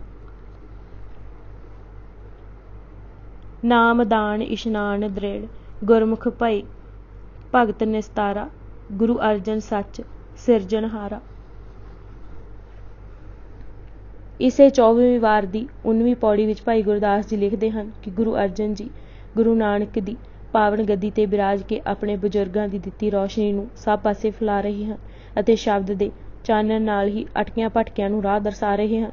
ਗੁਰੂ ਅਰਜਨ ਜੀ ਦਾ ਕੰਮ ਡਿੱਗਦੀਆਂ ਸੁਰਤਾਂ ਨੂੰ ਉੱਪਰ ਉਠਾ ਕੇ ਇੱਜ਼ਤ ਬਖਸ਼ਣਾ ਹੈ। ਤਖਤ ਬਖਤ ਲੈ ਮੱਲਿਆ, ਸ਼ਬਦ ਸੁਰਤ ਵਪਾਰ ਸਪਤਾ। ਗੁਰੂ ਅਰਜਨ ਦੇਵ ਜੀ ਨੇ ਇੱਕ ਹੋਰ ਕਮਾਲ ਇਹ ਕੀਤਾ ਕਿ ਰੂਹਾਨੀਅਤ ਦਾ ਖਜ਼ਾਨਾ ਗੁਰੂ ਗ੍ਰੰਥ ਸਾਹਿਬ ਤਿਆਰ ਕੀਤਾ। ਐਸੀ ਰਹਿਮਤ ਕਰਕੇ ਵੀ ਉਹ ਚੁੱਪ ਨਹੀਂ ਬੈਠੇ, ਸਗੋਂ ਸਦਾ ਕੀਰਤਨ ਵਿੱਚ ਜੁਟੇ ਰਹਿੰਦੇ ਸਨ ਅਤੇ ਗੁਰਬਾਣੀ ਦੇ ਗੋਹਜ ਭਾਵ ਸੇਵਕਾਂ ਨੂੰ ਸਮਝਾਉਂਦੇ ਹਨ ਅਤੇ ਸਿੱਖਾਂ ਨੂੰ ਉਸੇ ਵਿੱਚ ਰੰਗੀ ਜਾਂਦੇ ਹਨ ਜਿਸ ਵਿੱਚ ਆਪ ਰੰਗੇ ਹੋਏ ਹਨ। ਗੁਰਬਾਣੀ ਭੰਡਾਰ ਭਰ, ਕੀਰਤਨ ਕਥਾ ਰਹੇ ਰੰਗ ਰਤਾ। ਭਾਈ ਗੁਰਦਾਸ ਜੀ ਫਿਰ ਲਿਖਦੇ ਹਨ ਕਿ ਗੁਰੂ ਅਰਜਨ ਦੇਵ ਜੀ ਦੀ ਆਤਮਾ ਸਦਾ ਇੱਕ ਰਸ ਆਨੰਦ ਬਖੇਰਦੀ ਰਹਿੰਦੀ ਹੈ। ਇੰਝ ਲੱਗਦਾ ਹੈ ਕਿ ਜਿਵੇਂ ਅੰਮ੍ਰਿਤ ਦੀ ਇੱਕ ਧਾਰਾ ਨਿਰੰਤਰ ਵਹਿ ਰਹੀ ਹੈ। ਪੰਜਵੇਂ ਪਾਤਸ਼ਾਹ ਦਾ ਅੰਤਰਲਾ ਇੱਕ ਅਲੌਕਿਕ ਆਨੰਦ ਵਿੱਚ ਟਿਕਿਆ ਰਹਿੰਦਾ ਹੈ। ਗੁਰੂ ਦੀ ਕਾਮਯਾਬੀ ਦਾ ਰਾਹ ਕੋਈ ਤਪ ਤਪੱਸਿਆ ਨਹੀਂ ਦੱਸਦੇ, ਸਿਰਫ ਸਾਧ ਸੰਗਤ ਵਿੱਚ ਜੁੜਨ ਤੇ ਹੀ ਜ਼ੋਰ ਦਿੰਦੇ ਹਨ ਅਤੇ ਫਰਮਾਉਂਦੇ ਹਨ ਕਿ ਸੰਗਤ ਵਿੱਚੋਂ ਹੀ ਨਾਮ ਪਦਾਰਥ ਵਾਲਾ ਨਫੇ ਵਾਲਾ ਸੌਦਾ ਮਿਲਦਾ ਹੈ। ਉਹ ਇਤਨੇ ਨਿਰਮਾਣ ਹਨ ਕਿ ਕਦੇ ਨਿੱਜੀ ਪ੍ਰਕਾਸ਼ ਜਾਂ ਨਿੱਜ ਨਾਲ ਨਹੀਂ ਜੁੜਨ ਦੀ ਗੱਲ ਕਰਦੇ, ਸਾਧ ਸੰਗਤ ਦੀ ਮਹੱਤਤਾ ਹੀ ਦਰਸਾਉਂਦੇ ਹਨ। ਸਾਧ ਸੰਗਤ ਗੁਰਸਭਾ ਰਤਨ ਪਦਾਰਥ ਵਣਜ ਸਹਤਾ। ਪੰਜਵੇਂ ਨਾਨਕ ਦੀ ਪਾਵਨ ਸ਼ਖਸੀਅਤ ਸੱਚ ਦਾ ਪ੍ਰਕਾਸ਼ ਹੈ। ਉਹਨਾਂ ਦੀ ਰੂਹਾਨੀ ਸਲਤਨਤ ਦੀ ਛਾਪ ਵੀ ਸੱਚ ਹੈ। ਸੱਚ ਹੀ ਉਹਨਾਂ ਦੀ ਤਾਕਤ ਹੈ, ਸ਼ਕਤੀ ਹੈ। ਸੱਚ ਹੀ ਉਹ ਪ੍ਰਚਾਰਦੇ ਹਨ। ਭਾਵੇਂ ਉਸ ਲਈ ਕਿਤਨੇ ਦੁਖੜੇ ਝੱਲਣੇ ਪੈਣ। ਜਗਤ ਦੇ ਸਾਰੇ ਰਾਜ ਤਾਂ ਮੁੱਕ ਜਾਣਗੇ, ਪਰ ਗੁਰੂ ਜੀ ਦਾ ਸਾਜਿਆ ਸੱਚ ਰਾਜ ਸਦਾ ਸਥਿਰ ਹੈ ਅਤੇ ਇਹ ਸਦਾ ਸ੍ਰੇਸ਼ਟ ਰਹੇਗਾ। ਸੱਚ ਨਿਸ਼ਾਨ ਦੀਵਾਨ ਸੱਚ, ਸੱਚ ਤਾਣ ਸੱਚ ਮਾਣ ਮਹੱਤਾ, ਅਬਚਲ ਰਾਜ ਹੋਇਆ ਸਨਖਤਾ। ਇਸੇ ਵਾਰ ਦੀ ਅਗਲੀ 20ਵੀਂ ਪੌੜੀ ਵਿੱਚ ਭਾਈ ਗੁਰਦਾਸ ਜੀ ਹੋਰ ਉਪਮਾ ਤੇ ਪ੍ਰਤਿਭਾ ਦਰਸਾਉਂਦੇ ਕਹਿੰਦੇ ਹਨ ਕਿ ਗੁਰੂ ਜੀ ਦੀ ਐਸੀ ਆਭਾ ਹੈ ਕਿ ਉੱਤਰ ਦੱਖਣ ਪੂਰਬ ਅਤੇ ਪੱਛਮ ਚਾਰੇ ਦਿਸ਼ਾਵਾਂ ਤੋਂ ਸੱਚ ਦੇ ਢੰਡਾਊ ਅਨੇਕਾਂ ਦੀ ਗਿਣਤੀ ਵਿੱਚ ਗੁਰੂ ਅਰਜਨ ਜੀ ਵੱਲ ਖਿੱਚੇ ਤੁਰੇ ਆ ਰਹੇ ਹਨ ਅਤੇ ਉਹਨਾਂ ਦਾ ਸਿੱਖ ਹੋਣ ਤੇ ਸਿੱਖੀ ਲੈਣ ਲਈ ਬੇਨਤੀਆਂ ਕਰ ਰਹੇ ਹਨ। ਸਿੱਖ ਜਥੇਬੰਦੀ ਉਹਨਾਂ ਐਸੀ ਮੁਕੰਮਲ ਕਰ ਦਿੱਤੀ ਹੈ ਕਿ ਹਰ ਇੱਕ ਸਵਾਲ ਦਾ ਉੱਤਰ ਉਹਨਾਂ ਪਾਸ ਹੈ। ਜੋ ਵੀ ਇਸ ਵਿੱਚ ਸ਼ਾਮਿਲ ਹੁੰਦਾ ਹੈ ਉਸ ਦੀਆਂ ਨਾ ਸਿਰਫ ਸਰੀਰਕ ਲੋੜਾਂ ਪੂਰੀਆਂ ਹੁੰਦੀਆਂ ਹਨ, ਸਗੋਂ ਆਤਮਿਕ ਭੁੱਖ ਦੂਰ ਹੁੰਦੀ ਹੈ। ਰੂਹ ਨੂੰ ਸ਼ਬਦ ਦੀ ਖੁਰਾਕ ਇੱਥੋਂ ਮਿਲਦੀ ਹੈ। ਲੰਗਰ ਚਲੇ ਗੁਰ ਸ਼ਬਦ ਪੂਰੇ ਪੂਰੀ ਬਣੀ ਬਣਤਾ। ਇਸ ਤਰ੍ਹਾਂ ਗੁਰੂ ਅਰਜਨ ਦੇਵ ਜੀ ਨੇ ਦੋਵੇਂ ਹਾਲਤ ਅਤੇ ਪਲਤ ਦੇ ਪੱਖ ਪੂਰਨ ਕਰਕੇ, ਮਾਇਆ ਵਿੱਚ ਹੀ ਉਦਾਸ ਕਰਕੇ ਕਲਯੁਗ ਵਿੱਚ ਇੱਕ ਨਹੀਂ ਅਸੰਖ ਹੀ ਜਨਕ ਪੈਦਾ ਕਰ ਦਿੱਤੇ ਹਨ। ਹਰ ਸਿੱਖ ਹੀ ਜਨਕ ਰੂਪ ਹੈ। ਹਰ ਸਿੱਖ ਪਰਉਪਕਾਰੀ ਦੀ ਮੂਰਤ ਹੈ। ਸਹਿਜ ਵਿੱਚ ਵਿਚਰ ਰਿਹਾ ਹੈ, ਗੁਰਮਤ ਦੇ ਰਾਹ ਤੇ ਤੁਰ ਰਿਹਾ ਹੈ। ਸਿੱਖਾਂ ਨੂੰ ਸੁੱਖਾਂ ਦਾ ਖਜ਼ਾਨਾ ਮਿਲ ਗਿਆ ਹੈ ਅਤੇ ਮੁਕਤੀ ਪੈਰ ਚੁੰਮ ਰਹੀ ਹੈ। ਪੌੜੀ 21ਵੀਂ ਵਿੱਚ ਭਾਈ ਜੀ ਲਿਖਦੇ ਹਨ ਕਿ ਦੁੱਖ ਵਿੱਚ ਗੁਰੂ ਅਰਜਨ ਦੇਵ ਜੀ ਕਦੇ ਝੂਰਦੇ ਨਹੀਂ ਅਤੇ ਖੁਸ਼ੀ ਵਿੱਚ ਹੱਦ ਬੰਨ੍ਹਾਂ ਟੱਪਦੇ ਨਹੀਂ, ਸਦਾ ਸਹਿਜ ਵਿੱਚ ਰਹਿੰਦੇ ਹਨ। ਇਤਨੀ ਖਿੱਚਮਈ ਉਹਨਾਂ ਦੀ ਸ਼ਖਸੀਅਤ ਹੈ ਕਿ ਇੱਕ ਤੱਕਣੀ ਨਾਲ ਹੀ ਦੂਜੇ ਨੂੰ ਵਸ ਕਰ ਲੈਂਦੇ ਹਨ। ਸੰਸਾਰੀ ਖਾਹਿਸ਼ਾਂ ਨੂੰ ਕਦੇ ਵੀ ਉਹਨਾਂ ਨੇ ਸਾਰੀ ਜ਼ਿੰਦਗੀ ਆਪਣੇ ਉੱਤੇ ਕਾਬੂ ਨਹੀਂ ਪੈਣ ਦਿੱਤਾ। ਭੈ ਉਹਨਾਂ ਦੇ ਲਾਗੇ ਨਹੀਂ। ਗੁੱਸੇ ਵਿੱਚ ਉਹਨਾਂ ਨੂੰ ਕਦੇ ਕਿਸੇ ਦੇਖਿਆ ਨਹੀਂ। ਗ੍ਰਹਿਸਤੀ ਹੁੰਦਿਆਂ ਹੋਇਆਂ ਵੀ ਮਾਇਆ ਉਹਨਾਂ ਨੂੰ ਗ੍ਰਸ ਨਹੀਂ ਸਕੀ। ਖੇਮਾ ਰੂਪ ਉਹਨਾਂ ਦਾ ਸੁਭਾਅ ਹੈ ਅਤੇ ਸਬਰ ਸੰਤੋਖ ਅਤੇ ਸ਼ਾਂਤੀ ਦੀ ਉਹ ਮੂਰਤ ਹਨ। ਰਸ ਕਸ ਰੂਪ ਨਾ ਰੇਖ ਵਿੱਚ ਰਾਗ ਰੰਗ ਨਿਰਲੇਪ ਰਹਿੰਦਾ। ਸੱਚੀ ਗੱਲ ਤਾਂ ਇਹ ਹੈ ਕਿ ਕੋਈ ਵਿਚਾਰ, ਅਕਲ, ਸ਼ਕਤ, ਬੋਲ ਜਾਂ ਲੇਖ ਉਹਨਾਂ ਦਾ ਵਰਣਨ ਨਹੀਂ ਕਰ ਸਕਦਾ। ਉਹ ਅਪਹੁੰਚ ਹਨ, ਅਗੋਚਰ ਹਨ। ਗੋਸ਼ਟ ਗਿਆਨ ਅਗੋਚਰਾ, ਬੁੱਧ ਬਲ ਬਚਨ ਵਿਵੇਕ ਨ ਛੰਦਾ। ਐਸੇ ਪਾਵਨ ਸੁਭਾਅ ਤੇ ਦ੍ਰਿੜ ਕਰਮ ਵਾਲੇ ਗੁਰੂ ਅਰਜਨ ਦੇਵ ਜੀ ਨੇ ਲਾਹੌਰ ਵਿਖੇ ਦਿਗਾਂ ਵਿੱਚ ਉਬਾਲੇ ਖਾ ਕੇ ਤੱਤੀਆਂ ਤਵੀਆਂ ਤੇ ਬੈਠ ਗਰਮ ਰੇਤਾ ਸੀਸ ਉੱਤੇ ਪਵਾ ਆਪਣੇ ਹੀ ਸੁਭਾਵਿਕ ਆਖੇ ਸ਼ਬਦਾਂ ਨੂੰ ਅਮਲੀ ਜਾਮਾ ਪਹਿਨਾਇਆ ਜੋ ਉਹਨਾਂ ਲਾਹੌਰ ਸ਼ਾਦੀ ਉੱਤੇ ਜਾਣ ਵੇਲੇ ਆਖੇ ਸਨ। ਸ਼ਬਦ ਸਨ, ਪਿਤਾ ਜੀ ਜਿੱਥੇ ਜਾਨ ਖਤਰੇ ਵਿੱਚ ਪਵੇ ਬੇਸ਼ੱਕ ਉੱਥੇ ਜਾਣ ਦੀ ਆਗਿਆ ਕਰੋ, ਉਸ ਵਿੱਚ ਢਿੱਲ ਨਹੀਂ ਕਰਾਂਗਾ। ਉਹਨਾਂ ਦੋਖੀਆਂ ਦੇ ਤਸੀਹੇ ਸਹਾਰੇ, ਪਰ ਨਾ ਸ਼ਿਕਵਾ ਕੀਤਾ ਅਤੇ ਨਾ ਹੀ ਕੋਈ ਸ਼ਿਕਾਇਤ। ਦੇਗ ਵਿੱਚ ਉਬਾਲਾ ਖਾਂਦੇ ਹੋਏ ਵੀ ਉਹਨਾਂ ਵਾਹਿਗੁਰੂ ਤੋਂ ਸਿਵਾ ਕਿਸੇ ਹੋਰ ਨੂੰ ਚਿੱਤ ਵਿੱਚ ਨਾ ਆਉਣ ਦਿੱਤਾ। ਐਸੇ ਗੁਰੂ ਅਰਜਨ ਦੇਵ ਜੀ ਤੋਂ ਸਿਵਾਏ ਸਦਕੇ ਜਾਣ ਤੋਂ ਹੋਰ ਕੋਈ ਰਾਹ ਵਡਿਆਈ ਕਰਨ ਦਾ ਨਹੀਂ। ਭਾਈ ਨੰਦ ਲਾਲ ਜੀ ਵੀ ਇੱਕ ਪ੍ਰਕਾਰ ਦੇ ਸਮਕਾਲੀ ਹੀ ਹਨ। ਉਹਨਾਂ ਗੁਰੂ ਗੋਬਿੰਦ ਸਿੰਘ ਦੇ ਦਰਸ਼ਨ ਕੀਤੇ, ਜਿਨ੍ਹਾਂ ਵਿੱਚ ਗੁਰੂ ਅਰਜਨ ਦੇਵ ਜੀ ਦੀ ਜੋਤ ਸਮਾਈ ਹੋਈ ਸੀ। ਜੋਤ ਵਿਗਾਸ ਵਿੱਚ ਭਾਈ ਨੰਦ ਲਾਲ ਜੀ ਲਿਖਦੇ ਹਨ ਕਿ ਉਹ ਹੀ ਸ੍ਰੀ ਗੁਰੂ ਗੋਬਿੰਦ ਸਿੰਘ ਅਤੇ ਉਹ ਹੀ ਗੁਰੂ ਨਾਨਕ ਆਮਦ ਨਾਰਾਇਣ ਸਰੂਪ ਹੈ। ਗੁਰੂ ਅਰਜਨ ਪ੍ਰਤੱਖ ਹਰ ਹਨ। ਉਹਨਾਂ ਦੀ ਸ਼ਹਾਦਤ ਨਾਲ ਜ਼ੁਲਮ ਦੀ ਜੜ ਪੁੱਟ ਦਿੱਤੀ ਗਈ ਹੈ, ਇਨਸਾਫ ਦਾ ਸਿਰ ਉੱਚਾ ਹੋਇਆ ਹੈ ਅਤੇ ਜ਼ੁਲਮ ਅਤੇ ਵਧੀਕੀ ਦਾ ਦਿਲ ਸੜ ਸੁਆਹ ਹੋਇਆ। ਜਿਵੇਂ ਸੱਤਾ ਬਲਵੰਡ ਜੀ ਨੇ ਕਿਹਾ ਸੀ, ਕਲਯੁਗ ਵਿੱਚ ਸਤਯੁਗ ਦਾ ਵਰਤਾਰਾ ਕੀਤਾ ਹੈ, ਇਸੇ ਤਰ੍ਹਾਂ ਭਾਈ ਨੰਦ ਲਾਲ ਜੀ ਕਹਿੰਦੇ ਹਨ ਕਿ ਕਲਯੁਗ ਵਿੱਚ ਉਸ ਨੇ ਫਿਰ ਸਤਯੁਗ ਕੁਝ ਇਸ ਤਰ੍ਹਾਂ ਲੈ ਕੇ ਆਂਦਾ ਹੈ ਕਿ ਛੋਟੇ ਵੱਡੇ ਸਾਰੇ ਹੀ ਸੱਚ ਦੇ ਉਪਾਸਕ ਬਣ ਗਏ ਹਨ। ਭਾਈ ਨੰਦ ਲਾਲ ਜੀ ਪੰਜਵੀਂ ਪਾਤਸ਼ਾਹੀ ਦੇ ਸਿਰਲੇਖ ਗੰਜਨਾਮਾ ਵਿੱਚ ਲਿਖਦੇ ਹਨ ਕਿ ਪੰਜਵੀਂ ਪਾਤਸ਼ਾਹੀ ਰੱਬੀ ਨੂਰ ਦੀਆਂ ਚੌਹਾਂ ਮਿਸਾਲਾਂ ਦੀ ਲੋ ਨੂੰ ਚਮਕਾਉਣ ਵਾਲੀ ਹੈ। ਆਪਣੀ ਅਖਲਾਕੀ ਉੱਚਤਾ ਕਰਕੇ ਉੱਚੇ ਸਥਾਨ ਤੇ ਰੁਤਬੇ ਵਾਲੇ, ਉਚੇਰੀ ਰੱਬੀ ਸ਼ਾਨ ਸ਼ੌਕਤ ਵਾਲੇ, ਸੱਚ ਦੇ ਪਾਲਣਹਾਰੇ ਅਤੇ ਵੱਡੀ ਵਡਿਆਈ ਦਾ ਪ੍ਰਸਾਰ ਕਰਨ ਵਾਲੇ ਪੰਜਾਂ ਪਵਿੱਤਰ ਗਿਣੀਆਂ ਜਾਣ ਵਾਲੀਆਂ ਸ਼੍ਰੇਣੀਆਂ ਨਾਲੋਂ ਕਿਤੇ ਵਡੇਰਾ ਹੈ। ਗੁਰੂ ਅਰਜਨ ਦੇਵ ਜੀ ਉਚੇਰੀ ਦਰਗਾਹ ਦਾ ਲਾਡਲਾ ਅਤੇ ਬੇਨਜ਼ੀਰ ਦਰਬਾਰ ਦਾ ਪਿਆਰਾ ਹੈ। ਉਹ ਰੱਬ ਵਿੱਚ ਹੈ ਅਤੇ ਰੱਬ ਉਸ ਦੀ ਜਾਤ ਵਿੱਚ ਹੈ। ਪੁੱਜੇ ਹੋਏ ਲੋਕ ਵੀ ਉਸ ਦੀ ਧੂੜ ਲੈਣ ਲਈ ਤਰਸਦੇ ਹਨ। ਫਿਰ ਭਾਈ ਸਾਹਿਬ ਅਰਜਨ ਦੇ ਹਰ ਅੱਖਰ ਨੂੰ ਲੈ ਕੇ ਵਡਿਆਈ ਕਰਦੇ ਹਨ ਕਿ ਸੰਸਾਰ ਨੂੰ ਇੱਕ ਲੜੀ ਵਿੱਚ ਪਰੋਈ ਰੱਖਣ ਵਾਲੀ ਰੱਬ ਦੀ ਏਕਤਾ ਨੂੰ ਦਰਸਾਉਣ ਵਾਲੇ ਅਰਜਨ ਨਾਮ ਦਾ ਅਲਿਫ ਹਰ ਨਿਰਾਸੇ ਤੇ ਤਿਰਕਾਰੇ ਨੂੰ ਸਹਾਇਤਾ ਦੇਣ ਵਾਲਾ ਹੈ ਅਤੇ ਉਸ ਦੇ ਨਾਮ ਦੀ ਖੁਸ਼ੀ ਵਧਾਉਣ ਵਾਲੀ ਰੇ ਹਰ ਥੱਕੇ ਟੁੱਟੇ ਨਿਮਾਣੇ ਦਾ ਮਿੱਤਰ ਹੈ। ਉਸ ਦੀ ਰੱਬੀ ਸੁਗੰਧੀ ਵਾਲੀ ਜੀਮ ਪੱਕੇ ਸਿਦਕਵਾਨ ਹੀ ਰੂਹ ਨੂੰ ਤਾਜ਼ਗੀ ਬਖਸ਼ਣ ਵਾਲੀ ਹੈ ਅਤੇ ਬਖਸ਼ਿਸ਼ ਦਾ ਸਾਥੀ ਨੂਨ ਸ਼ਰਧਾਵਾਨਾਂ ਨੂੰ ਨਿਵਾਜਣ ਵਾਲਾ ਹੈ। ਹੋਰ ਵਡਿਆਈਆਂ ਕਰਦੇ ਕਹਿੰਦੇ ਹਨ ਕਿ ਗੁਰੂ ਅਰਜਨ ਜੀ ਬਖਸ਼ਿਸ਼ ਅਤੇ ਵਡਿਆਈ ਦਾ ਰੂਪ ਹੈ। ਰੱਬੀ ਸ਼ਾਨ ਦੀ ਅਸਲੀਅਤ ਦਾ ਢੂੰਡਣਹਾਰਾ ਹੈ। ਉਸ ਦਾ ਸਾਰਾ ਵਜੂਦ ਰੱਬੀ ਰਹਿਮਤ ਦਾ ਝਲਕਾਰਾ ਹੈ ਅਤੇ ਸਦੀਵੀ ਨੇਕ ਗੁਣਾਂ ਨੂੰ ਵਧਾਉਣ ਵਾਲਾ ਹੈ।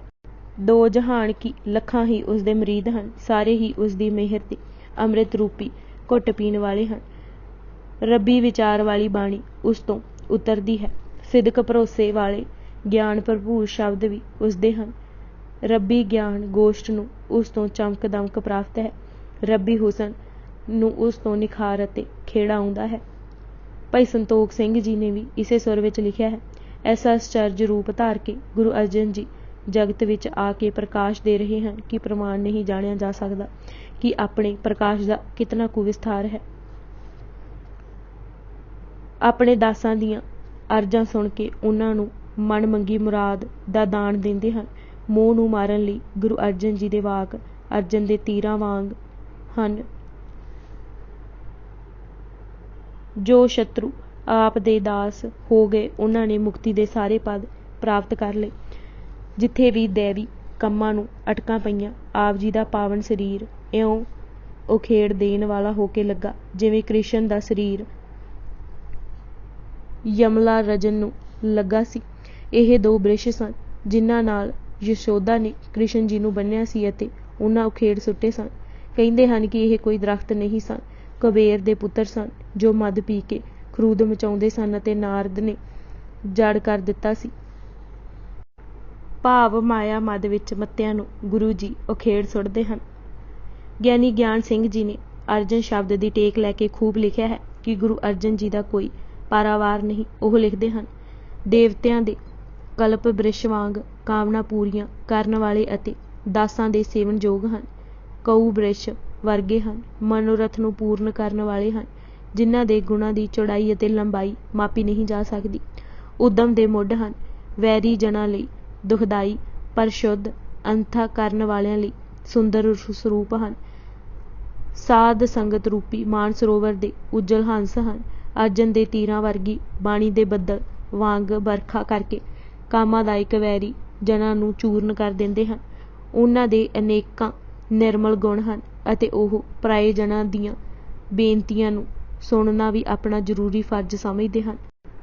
ਅਰਜਨ ਦੇਵ, ਅਰਜਨ ਸੇਵ, ਅਰਜਨ ਜੇਬ, ਅਰਜਨ ਪੂਰੇ, ਅਰਜਨ ਤੁਲ, ਅਰਜਨ ਮੁਲ, ਅਰਜਨ ਸੂਲਦ, ਅਰਜਨ ਰੂਰੇ, ਅਰਜਨ ਮਾਨਸ, ਅਰਜਨ ਬਾਨਿਸ, ਅਰਜਨ ਠਾਰਨ, ਅਰਜਨ ਚੂਰੇ, ਤਾਂ ਗੁਰੂ ਅਰਜਨ ਕੇ ਗੁਣ ਅਰਜਨ, ਅਰਜਨ ਫਰੀਜਨ ਫਰਜ਼ ਜ਼ਰੂਰੇ। ਇਹ ਯਕੀਨ ਨਾਲ ਕਿਹਾ ਜਾ ਸਕਦਾ ਹੈ ਕਿ ਗੁਰੂ ਅਰਜਨ ਦੇਵ ਜੀ ਦੀ ਗੁਰਿਆਈ ਸਮੇਂ ਹੀ ਸਿੱਖੀ ਨੇ ਇੱਕ ਅਥਾਹ ਉੱਨਤੀ ਕੀਤੀ। ਗ੍ਰੀਨਲੀਜ਼ ਨੇ ਆਪਣੀ ਪੁਸਤਕ ਦੀ ਗੌਸਪਲ ਆਫ ਗੁਰੂ ਗ੍ਰੰਥ ਸਾਹਿਬ ਵਿੱਚ ਬਹੁਤ ਹੀ ਸੁੰਦਰ ਸ਼ਬਦਾਂ ਵਿੱਚ ਲਿਖਿਆ ਹੈ ਕਿ ਜਿਸ ਤਰ੍ਹਾਂ ਉਮਰ ਬਿਨ ਖਿਤਾਬ ਦੀ ਸ਼ਖਸੀਅਤ ਮੁਸਲਮਾਨਾਂ ਨੂੰ ਪਿਆਰੀ ਹੈ, ਇਸੇ ਤਰ੍ਹਾਂ ਗੁਰੂ ਅਰਜਨ ਸਿੱਖਾਂ ਨੂੰ ਪਿਆਰਾ ਹੈ। ਗੁਰੂ ਅਰਜਨ ਦੇਵ ਜੀ ਇੱਕ ਵੱਡੇ ਨੀਤੀਵੇਤਾ, ਸ਼ਾਂਤ ਸੁਭਾਅ ਵਾਲੇ ਜਥੇਦਾਰ, ਚਿੰਤਕ ਅਤੇ ਉੱਚ ਕੋਟੀ ਦੇ ਕਵੀ ਸਨ। ਵੱਡੇ ਭਰਾਵਾਂ ਦੇ ਗੁਸੈਲ ਸੁਭਾਅ ਸਾਹਮਣੇ ਉਹਨਾਂ ਦਾ ਸਦਾ ਨਿਮਰ ਰਹਿਣਾ ਅਤੇ ਮਿੱਠ ਬੋਲੜਾ ਹੋਣਾ ਹੀ ਉਹਨਾਂ ਦੀ ਵਡਿਆਈ ਦਰਸਾਉਣ ਲਈ ਕਾਫੀ ਹੈ। ਉਹਨਾਂ ਦੀ ਬਾਣੀ ਇੱਕ ਵਹਿੰਦੇ ਰੂਹਾਨੀ ਚਸ਼ਮੇ ਵਾਂਗ ਹੈ, ਜਿਸ ਦੀ ਸੁਰੀਲੀ ਸੁਰ ਹਰ ਕਿਸੇ ਨੂੰ ਮੋਹ ਲੈਂਦੀ ਹੈ। ਬੋਲੀ ਖੂਬ ਸਰਲ ਰੱਖਦੇ ਹਨ, ਕਿਧਰੇ ਵੀ ਅਸਪਸ਼ਟਤਾ ਨਹੀਂ, ਬਾਰ-ਬਾਰ ਦੁਹਰਾਇਆ ਵੀ ਉਹ ਨਿੱਤ ਨਵੀਂ ਲੱਗਦੀ ਹੈ। ਉਹਨਾਂ ਦੀ ਬਾਣੀ ਦੀ ਇੱਕ ਟੇਕ ਅਟੁੱਟ ਪ੍ਰੇਮ, ਭਗਤੀ ਅਤੇ ਚਿਰ ਵਿਛੋੜੇ ਦੀ ਕਸਕ, ਬਾਦ ਪਿਆਰੇ ਦੇ ਮਿਲਾਪ ਦਾ ਸੁਆਦ ਹੈ। ਡਾਕਟਰ ਗੋਕਲ ਚੰਦ ਨਾਰੰਗ ਨੇ ਵੀ ਇਹ ਹੀ ਲਿਖਿਆ ਹੈ ਕਿ ਹੁਣ ਲੋਕਾਂ ਸਾਹਮਣੇ ਉਹ ਗੁਰ ਵਿਅਕਤੀ ਆਇਆ ਜੋ ਜਨਮਤ ਕਵੀ, ਅਮਲੀ ਚਿੰਤਕ, ਵੱਡਾ ਜਥੇਦਾਰ ਅਤੇ ਇੱਕ ਨੀਤੀਵੇਤਾ ਸੀ। ਗੁਰੂ ਅਰਜਨ ਜੀ ਉਹਨਾਂ ਸਭ ਸਿਫਤਾਂ ਦੇ ਮਾਲਕ ਸਨ ਜੋ ਕਿਸੇ ਕੌਮ ਦੀ ਉਸਾਰੀ ਵੇਲੇ ਆਗੂ ਵਿੱਚ ਹੋਣੀਆਂ ਲੋੜੀਂਦੀਆਂ ਹਨ। ਕਨਿੰਗਮ ਦਾ ਕਹਿਣਾ ਹੈ ਕਿ ਸ਼ਾਇਦ ਗੁਰੂ ਅਰਜਨ ਦੇਵ ਜੀ ਹੀ ਇੱਕ ਐਸੇ ਪਹਿਲੇ ਗੁਰੂ ਸਨ ਜਿਨ੍ਹਾਂ ਗੁਰੂ ਨਾਨਕ ਦੇਵ ਜੀ ਦੇ ਉਪਦੇਸ਼ਾਂ ਨੂੰ ਨੀਂਜ ਲਾ ਵਾਚਿਆ ਅਤੇ ਗੱਲ ਜਾਣ ਲਈ ਕਿ ਉਹਨਾਂ ਦੇ ਉਪਦੇਸ਼ ਜੀਵਨ ਦੀ ਨਿੱਤ ਕਿਰਿਆ ਵਿੱਚ ਸਹਿਲੇ ਵਰਤੇ ਜਾ ਸਕਦੇ ਹਨ, ਭਾਵ ਗੁਰੂ ਨਾਨਕ ਦੇ ਉਪਦੇਸ਼ਾਂ ਨੂੰ ਅਮਲੀ ਜਾਮਾ ਪਹਿਨਾਇਆ। ਲਤੀਫ ਵੀ ਇਸੇ ਪ੍ਰਸੰਗ ਵਿੱਚ ਕਹਿੰਦਾ ਹੈ ਕਿ ਗੁਰੂ ਅਰਜਨ ਜੀ ਉਮਾਂ ਨਾਲ ਭਰੇ ਜਜ਼ਬੇ ਵਾਲੇ ਗੁਰੂ ਸਨ।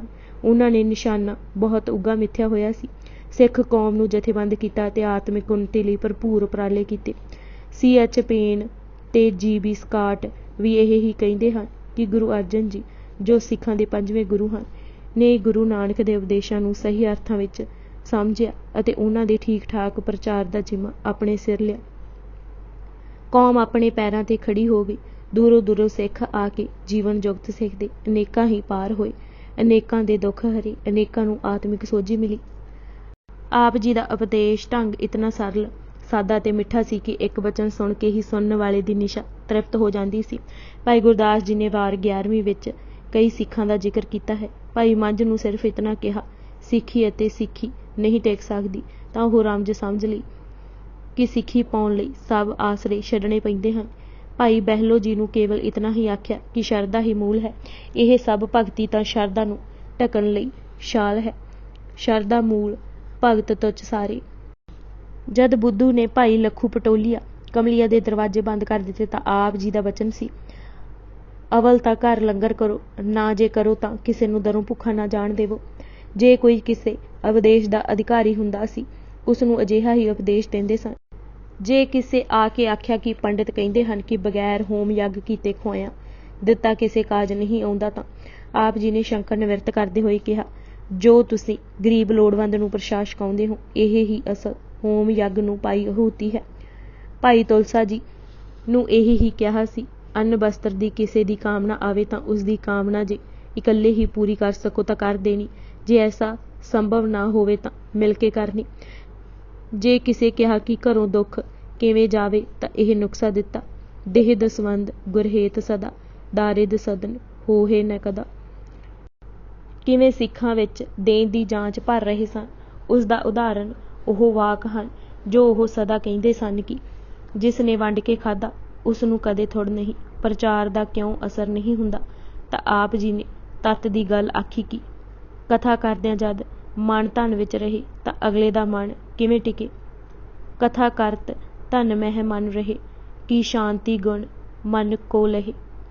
ਸਨਮੁਖ ਹੋਣ ਤੇ ਮਨ ਮੁਖ ਦੂਰ ਕਰਨ ਦਾ ਰਾਹ ਉਹਨਾਂ ਕਿਤਨਾ ਸੁਖਾਲਾ ਦੱਸਿਆ ਕਿ ਪਿਛਲ ਰਾਤ ਨੀਂਦ ਕੋ ਤਿਆਗੋ, ਫਿਰ ਪਾਠ ਕਰਕੇ ਕਿਰਤ ਕਰੋ ਅਤੇ ਲੋੜਵੰਦ ਦੀ ਲੋੜ ਪੂਰੀ ਕਰੋ।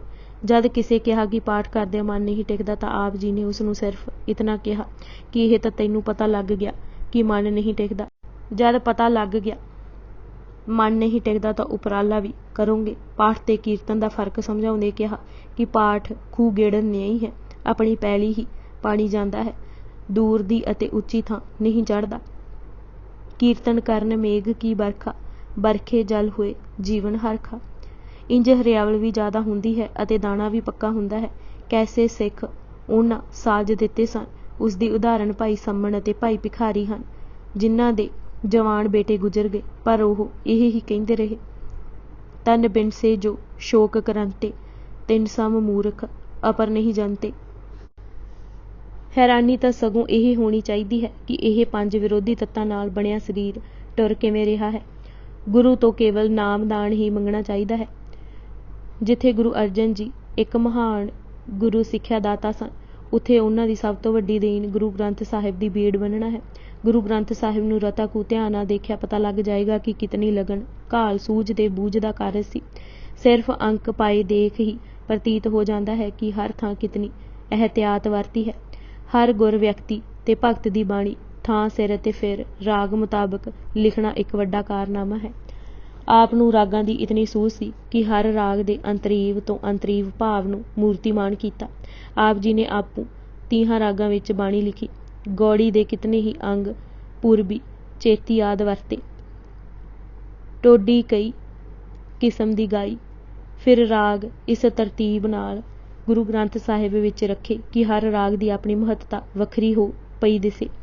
ਸਭ ਤੋਂ ਪਹਿਲਾਂ ਸਿਰੀ ਨੂੰ ਥਾਂ ਦੇਣੀ ਹੀ ਹਿੰਦੁਸਤਾਨੀ ਪ੍ਰਚਲਿਤ ਪਰੰਪਰਾ ਨਾਲੋਂ ਆਪਣੇ ਆਪ ਨੂੰ ਅਲੱਗ ਕਰਨਾ ਸੀ। ਪਰੰਪਰਾ ਪ੍ਰਥਮ ਰਾਗ ਭੈਰਵ ਦੀ ਸੀ। ਆਪ ਜੀ ਨੇ ਸਿਰੀ ਨੂੰ ਥਾਂ ਦਿੱਤੀ। ਭਾਈ ਮਰਦਾਨਾ ਸੱਤੇ ਅਤੇ ਬਲਵੰਡ ਜੀ ਨੂੰ ਜੋ ਆਦਰਯੋਗ ਥਾਂ ਆਪ ਜੀ ਨੇ ਗੁਰੂ ਗ੍ਰੰਥ ਸਾਹਿਬ ਵਿੱਚ ਦਿੱਤੀ, ਉਸ ਤੋਂ ਪ੍ਰਗਟ ਹੁੰਦਾ ਹੈ ਕਿ ਆਪ ਰਾਗ ਅਤੇ ਰਾਗੀ ਦਾ ਕਿਤਨਾ ਆਦਰ ਕਰਦੇ ਸਨ।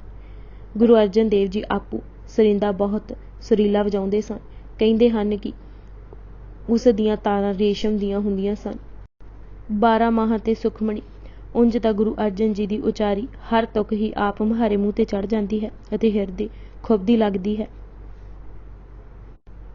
ਅਤੇ ਹੋਰ ਅਨੇਕਾਂ ਤੁਕਾਂ ਇੱਕ ਵਾਰ ਹੀ ਪੜ੍ਹਿਆਂ ਫਿਰ ਵਿਸਰਦੀਆਂ ਨਹੀਂ। ਪਰ ਗੁਰੂ ਅਰਜਨ ਦੇਵ ਜੀ ਦਾ ਉਚਾਰਨ ਕੀਤਾ 12 ਮਾਹਾਂ ਤੇ ਸੁਖਮਣੀ ਸਾਹਿਬ ਐਸੀਆਂ ਰਚਨਾਵਾਂ ਹਨ ਜੋ ਸਦੀਆਂ ਤੱਕ ਪੜ੍ਹੇ ਜਾਣ ਬਾਅਦ ਵੀ ਨਰੋਈਆਂ ਤੇ ਨਵੀਆਂ ਹਨ। ਭਾਵੇਂ ਗੁਰੂ ਅਰਜਨ ਦੇਵ ਜੀ ਨੇ ਸਹਿਸਕ੍ਰਿਤੀ, ਸ਼ਲੋਕ ਅਤੇ ਗਾਥਾ ਵਰਗੀ ਗੂੜ ਬਾਣੀ ਲਿਖੀ, ਪਰ ਸਰਲਤਾ ਉਸ ਵਿੱਚ ਉਸੇ ਤਰ੍ਹਾਂ ਕਾਇਮ ਹੈ। ਚੋ ਬੋਲੇ ਤੇ ਫੁਣਸੇ ਵਿੱਚ ਦੁਹਰਾ ਹੈ, ਪਰ ਤਾਜ਼ਗੀ ਹਰ ਤੁਕ ਵਿੱਚ ਹੈ। 52 ਅੱਖਰੀ ਰਹੱਸਮਈ ਬਾਣੀ ਹੈ, ਪਰ ਕਿਧਰੇ ਸ਼ਬਦ ਦਾ ਬੋਝ ਨਹੀਂ ਪੈਣ ਦਿੱਤਾ।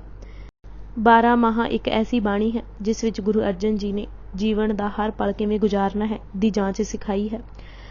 ਪਹਿਲਾਂ ਹਰ ਮਹੀਨੇ ਜੋ ਸਾਡੇ ਨਾਲ ਵਾਪਰਦੀ ਹੈ ਦਾ ਜ਼ਿਕਰ ਕੀਤਾ ਹੈ, ਜਾਂ ਇੰਜ ਕਹਿ ਲਓ ਕਿ ਹਰ ਮਹੀਨੇ ਦੇ ਪਿੱਛੋਂ ਅਗਲਾ ਸ਼ਬਦ ਜਾਂ ਤੁਕ ਉਸ ਮਹੀਨੇ ਦਾ ਸੁਭਾਅ ਹੈ, ਅਤੇ ਫਿਰ ਉਸ ਤੋਂ ਉਤਸ਼ਾਹ ਲੈ ਕੇ ਜਾਂ ਉਸ ਦੇ ਪ੍ਰਭਾਵ ਨੂੰ ਮਿਟਾਉਣ ਦਾ ਉਪਰਾਲਾ ਦੱਸਿਆ ਹੈ। ਜਿਵੇਂ ਚੇਤ ਅੱਗੇ ਆਨੰਦ ਲਿਖਣਗੇ, ਰੁੱਤ ਕਿਉਂਕਿ ਠੰਡੀ ਮਿੱਠੀ ਹੁੰਦੀ ਹੈ, ਵਿਸਾਖ ਵਾਢੀਆਂ ਕਿਉਂਕਿ ਵਿਸਾਖੀ ਨੂੰ ਹੀ ਵਾਢੀ ਪੈਂਦੀ ਹੈ ਅਤੇ ਫਸਲ ਘਰ ਆਉਂਦੀ ਹੈ, ਜੇਠ ਜੁੜਿੰਦਾ ਭਾਵ ਗਰਮੀ ਪੈਣੀ ਆਰੰਭ ਹੈ, ਬਾਹਰ ਨਾ ਜਾਓ, ਅਸਾੜ ਤਪੰਦਾ, ਅਸਾੜ ਖੂਬ ਤਪ ਗਿਆ ਹੈ, ਸਾਵਣ ਸਰਸੀ, ਸਾਵਣ ਦੇ ਮਹੀਨੇ ਸਭ ਪਾਸੇ ਹਰਿਆਵਲ ਹੀ ਹਰਿਆਵਲ ਹੈ, ਭਾਦੋਂ ਭਰਮ, ਇਸ ਮਹੀਨੇ ਭਰਮ ਹੀ ਭਰਮ ਹੈ, ਪਤਾ ਨਹੀਂ ਲੱਗਦਾ ਕਿ ਕਦ ਬਾਰਿਸ਼ ਆ ਜਾਏ ਅਤੇ ਕਦ ਸੂਰਜ ਤਪ ਜਾਏ, ਅਸੁੰਨ ਉਮਾੜਹਾ, ਉਮਾ ਫਿਰ ਜਾਗ ਪੈਂਦੀ ਹੈ ਕਿਉਂਕਿ ਗਰਮੀ ਪਿੱਛੇ ਰਹਿ ਗਈ ਹੈ ਅਤੇ ਅੱਗੋਂ ਸਰਦੀ ਆ ਰਹੀ ਹੈ, ਕੱਤਕ ਕਰਮ, ਇਹ ਮਹੀਨਾ ਸਾਰਾ ਹੀ ਕਰਮ ਦਾ ਹੁੰਦਾ ਹੈ, ਹਾੜੀ ਬੀਜੀ ਜਾਂਦੀ ਹੈ, ਸਮਾਂ ਗਵਾਇਆ ਨਹੀਂ ਕਿ ਸਾਲ ਜਾਇਆ ਗਿਆ ਨਹੀਂ, ਮੱਘਰ ਸਹਿੰਦਿਆਂ, ਇਸ ਮਹੀਨੇ ਵਿਛੋੜਾ ਨਹੀਂ ਹੁੰਦਾ, ਪੋਖ ਤੁਖਾਰ, ਪੋਹ ਦੀ ਠੰਡ ਪ੍ਰਸਿੱਧ ਹੈ, ਮਾਘ ਮਜਨ, ਇਸ ਮਹੀਨੇ ਫਿਰ ਕੁਝ ਖੁੱਲ੍ਹੀ ਰੁੱਤ ਆ ਜਾਂਦੀ ਹੈ ਅਤੇ ਸਰੀਰ ਤੇ ਪਾਣੀ ਪਾਉਣ ਤੇ ਚਿੱਤ ਕਰਦਾ ਹੈ, ਫੱਗਣ ਆਨੰਦ, ਇਸ ਮਹੀਨੇ ਸੱਚਮੁੱਚ ਹੀ ਆਨੰਦ ਹੁੰਦਾ ਹੈ। ਇਹ ਕੁਦਰਤ ਤੋਂ ਕਾਦਰ ਤੱਕ ਜਾਣ ਦਾ ਰਾਹ ਨਿਰਾਲਾ ਹੀ ਗੁਰੂ ਸਾਹਿਬ ਨੇ ਦੱਸਿਆ ਹੈ ਅਤੇ 12 ਮਾਹ ਉਸ ਦਾ ਜ਼ਿਕਰ ਹੈ। ਜਿਸ ਅੰਸ਼ ਦਾ ਮਨ ਬਣਿਆ ਹੈ ਉਸੇ ਦੀ ਕੁਦਰਤ ਸੋ ਜਦ ਮਨ ਕੁਦਰਤ ਦਾ ਨਜ਼ਾਰਾ ਮਾਣਦਾ ਹੈ ਤਾਂ ਉਹ ਵਾਹਿਗੁਰੂ ਨਾਲ ਹੀ ਇੱਕਮਿਕ ਹੋ ਰਿਹਾ ਹੁੰਦਾ ਹੈ। ਸੁਖਮਨੀ ਸਾਹਿਬ ਨੂੰ ਪ੍ਰੋਫੈਸਰ ਪੂਰਨ ਸਿੰਘ ਇੱਕ ਐਸਾ ਰਾਗ ਕਹਿੰਦਾ ਹੈ ਜੋ ਸਾਨੂੰ ਰੂਪਵਾਨ ਕਰ ਦਿੰਦਾ ਹੈ। ਇਸ ਦੀ ਲਗਾਤਾਰਤਾ ਵਿੱਚ ਐਸਾ ਪ੍ਰਭਾਵ ਹੈ ਕਿ ਆਪ ਮੁਹਾਰੇ ਹੀ ਸਿਮਰਨ ਚੱਲ ਪੈਂਦਾ ਹੈ। ਸਾਰੀ ਸੁਖਮਨੀ ਸਾਹਿਬ ਵਿੱਚ ਕੋਈ ਪ੍ਰੇਰਨਾ ਨਹੀਂ, ਕੋਈ ਜ਼ੋਰ ਨਾਲ ਉਪਦੇਸ਼ਾਤਮਕ ਬਚਨ ਨਹੀਂ ਕਹੇ, ਪਰ ਹਿਰਦਾ ਆਪ ਹੀ ਉਹ ਸਭ ਕੁਝ ਕਰਨ ਅਤੇ ਛੱਡਣ ਨੂੰ ਕਰਦਾ ਹੈ ਜਿਸ ਦਾ ਵਰਣਨ ਗੁਰੂ ਜੀ ਕਰ ਰਹੇ ਹਨ। ਜੇ ਪ੍ਰਭ ਕੈ ਸਿਮਰਨ ਕਾਰਜ ਪੂਰੇ, ਪ੍ਰਭ ਕੈ ਸਿਮਰਨ ਕਬੂ ਨ ਝੂਰੇ ਫਰਮਾਉਂਦੇ ਹਨ ਤਾਂ ਸਿਮਰਨ ਦੀ ਦਾਤ ਪ੍ਰਾਪਤੀ ਲਈ ਤੜਪ ਪੈਦਾ ਹੋ ਜਾਂਦੀ ਹੈ। ਜੇ ਸਾਧ ਕੇ ਸੰਗ ਮੁਖ ਉਜਲ ਹੋਤ, ਸਾਧ ਸੰਗ ਮਲ ਸਗਲੀ ਖੋਤ ਫਰਮਾਉਂਦੇ ਹਨ ਤਾਂ ਚਿੱਤ ਭੱਜ ਸਾਧ ਸੰਗਤ ਵਿੱਚ ਜਾਣ ਨੂੰ ਕਰਦਾ ਹੈ। ਫਿਰ ਬੋਲੀ ਐਸੀ ਸਰਲ ਅਤੇ ਸਾਦਾ ਹੈ ਕਿ ਮਨ ਚਿੱਤ ਇਕੱਠੇ ਹੋ ਨਾਲੋਂ ਨਾਲ ਟੁਰੀ ਜਾਂਦੇ ਹਨ। ਸੋਹਣਾ ਕਿਹਾ ਸੀ ਪ੍ਰੋਫੈਸਰ ਸੀਤਾਰਾਮ ਬਾਹਰੀ ਨੇ ਕਿ ਜੇ ਕਦੇ ਹਿੰਦੁਸਤਾਨ ਦੀ ਕੋਈ ਸਾਂਝੀ ਬੋਲੀ ਦੀ ਚੋਣ ਕਰਨ ਦਾ ਨਿਰਣਾ ਲਿਆ ਗਿਆ ਤਾਂ ਉਸ ਸਮੇਂ ਸੁਖਮਨੀ ਸਾਹਿਬ ਵਾਲੀ ਬੋਲੀ ਹੀ ਅਪਣਾਈ ਜਾਏਗੀ। ਸਾਧੂ ਟੀ.ਐਲ. ਵਾਸਵਾਨੀ ਤਾਂ ਇਸ ਸਾਰੀ ਭਟਕਣਾ ਦੌੜ ਭੱਜ ਹੋ ਰਹੀ ਉਥਲ ਪੁਥਲ ਦਾ ਹੱਲ ਹੀ ਇਹ ਗਿਣਦੇ ਹਨ ਕਿ ਯੂਨੀਵਰਸਿਟੀ ਦੀਆਂ ਜਮਾਤਾਂ ਵਿੱਚ ਸੁਖਮਨੀ ਪਾਠ ਪੁਸਤਕ ਦੇ ਤੌਰ 'ਤੇ ਪੜ੍ਹਾਈ ਜਾਏ। ਇਹ ਸੁਝਾਅ ਉਹਨਾਂ ਵਾਈਸ ਚਾਂਸਲਰ ਦੀ ਪਦਵੀ 'ਤੇ ਬੈਠਿਆਂ ਦਿੱਤਾ ਸੀ। ਸੰਸਾਰ ਪ੍ਰਸਿੱਧ ਕਲਾਕਾਰ ਨਿਕੋਲਸ ਰੌਰਿਕ ਨੇ ਸੁਖਮਨੀ ਸਾਹਿਬ ਨੂੰ ਆਤਮਿਕ ਦਾਨ ਦੇ ਰੂਪ ਵਿੱਚ ਡਿੱਠਾ ਸੀ। ਉਹਨਾਂ ਸੌਂਗ ਆਫ ਪੀਸ ਦੇ ਮੁਖਬੰਦ ਵਿੱਚ ਲਿਖਿਆ ਹੈ ਕਿ ਸੁਖਮਨੀ ਦਾ ਤਰਜਮਾ ਸੁਣਦਿਆਂ ਹੀ ਉਹਨਾਂ ਨੂੰ ਉਹ ਆਤਮ ਝਲਕਾਰਾ ਜਿਸ ਲਈ ਉਹ ਪਹਾੜਾਂ ਕੰਧਾਰਾਂ ਵਿੱਚ ਭੱਜੇ ਫਿਰਦੇ ਸਨ ਪਿਆ ਸੀ। ਆਪਣੀ ਵਸੀਅਤ ਵਿੱਚ ਉਹਨਾਂ ਲਿਖਿਆ ਸੀ ਕਿ ਸੁਖਮਨੀ ਸਾਹਿਬ ਦਾ ਗੁਟਕਾ ਉਹਨਾਂ ਦੇ ਕਫਨ ਵਿੱਚ ਰੱਖਣਾ। ਇਤਿਹਾਸ ਦੀ ਗਵਾਹੀ ਵੀ ਹੈ ਕਿ ਗੁਰੂ ਅਰਜਨ ਜੀ ਰਾਤ ਗਈ ਤੱਕ ਗੁਰੂ ਗ੍ਰੰਥ ਦੀ ਸੰਪਾਦਨਾ ਦਾ ਕਾਰਜ ਕਰਦੇ ਰਹਿੰਦੇ ਸਨ ਅਤੇ ਉੱਥੇ ਹੀ ਬਿਰਾਜ ਗਏ। ਅੰਮ੍ਰਿਤ ਵੇਲੇ ਇਸ਼ਨਾਨ ਕਰਨ ਉਪਰੰਤ ਮੁਖ ਤੋਂ ਇਹ ਵਚਨ ਕਹੇ, ਸਮਾਂ ਘੋਰ ਕਲਯੁਗ ਕੋ ਆਇਓ, ਕਟਕ ਬਿਕਾਰਨ ਕੋ ਜਗ ਛਾਇਓ।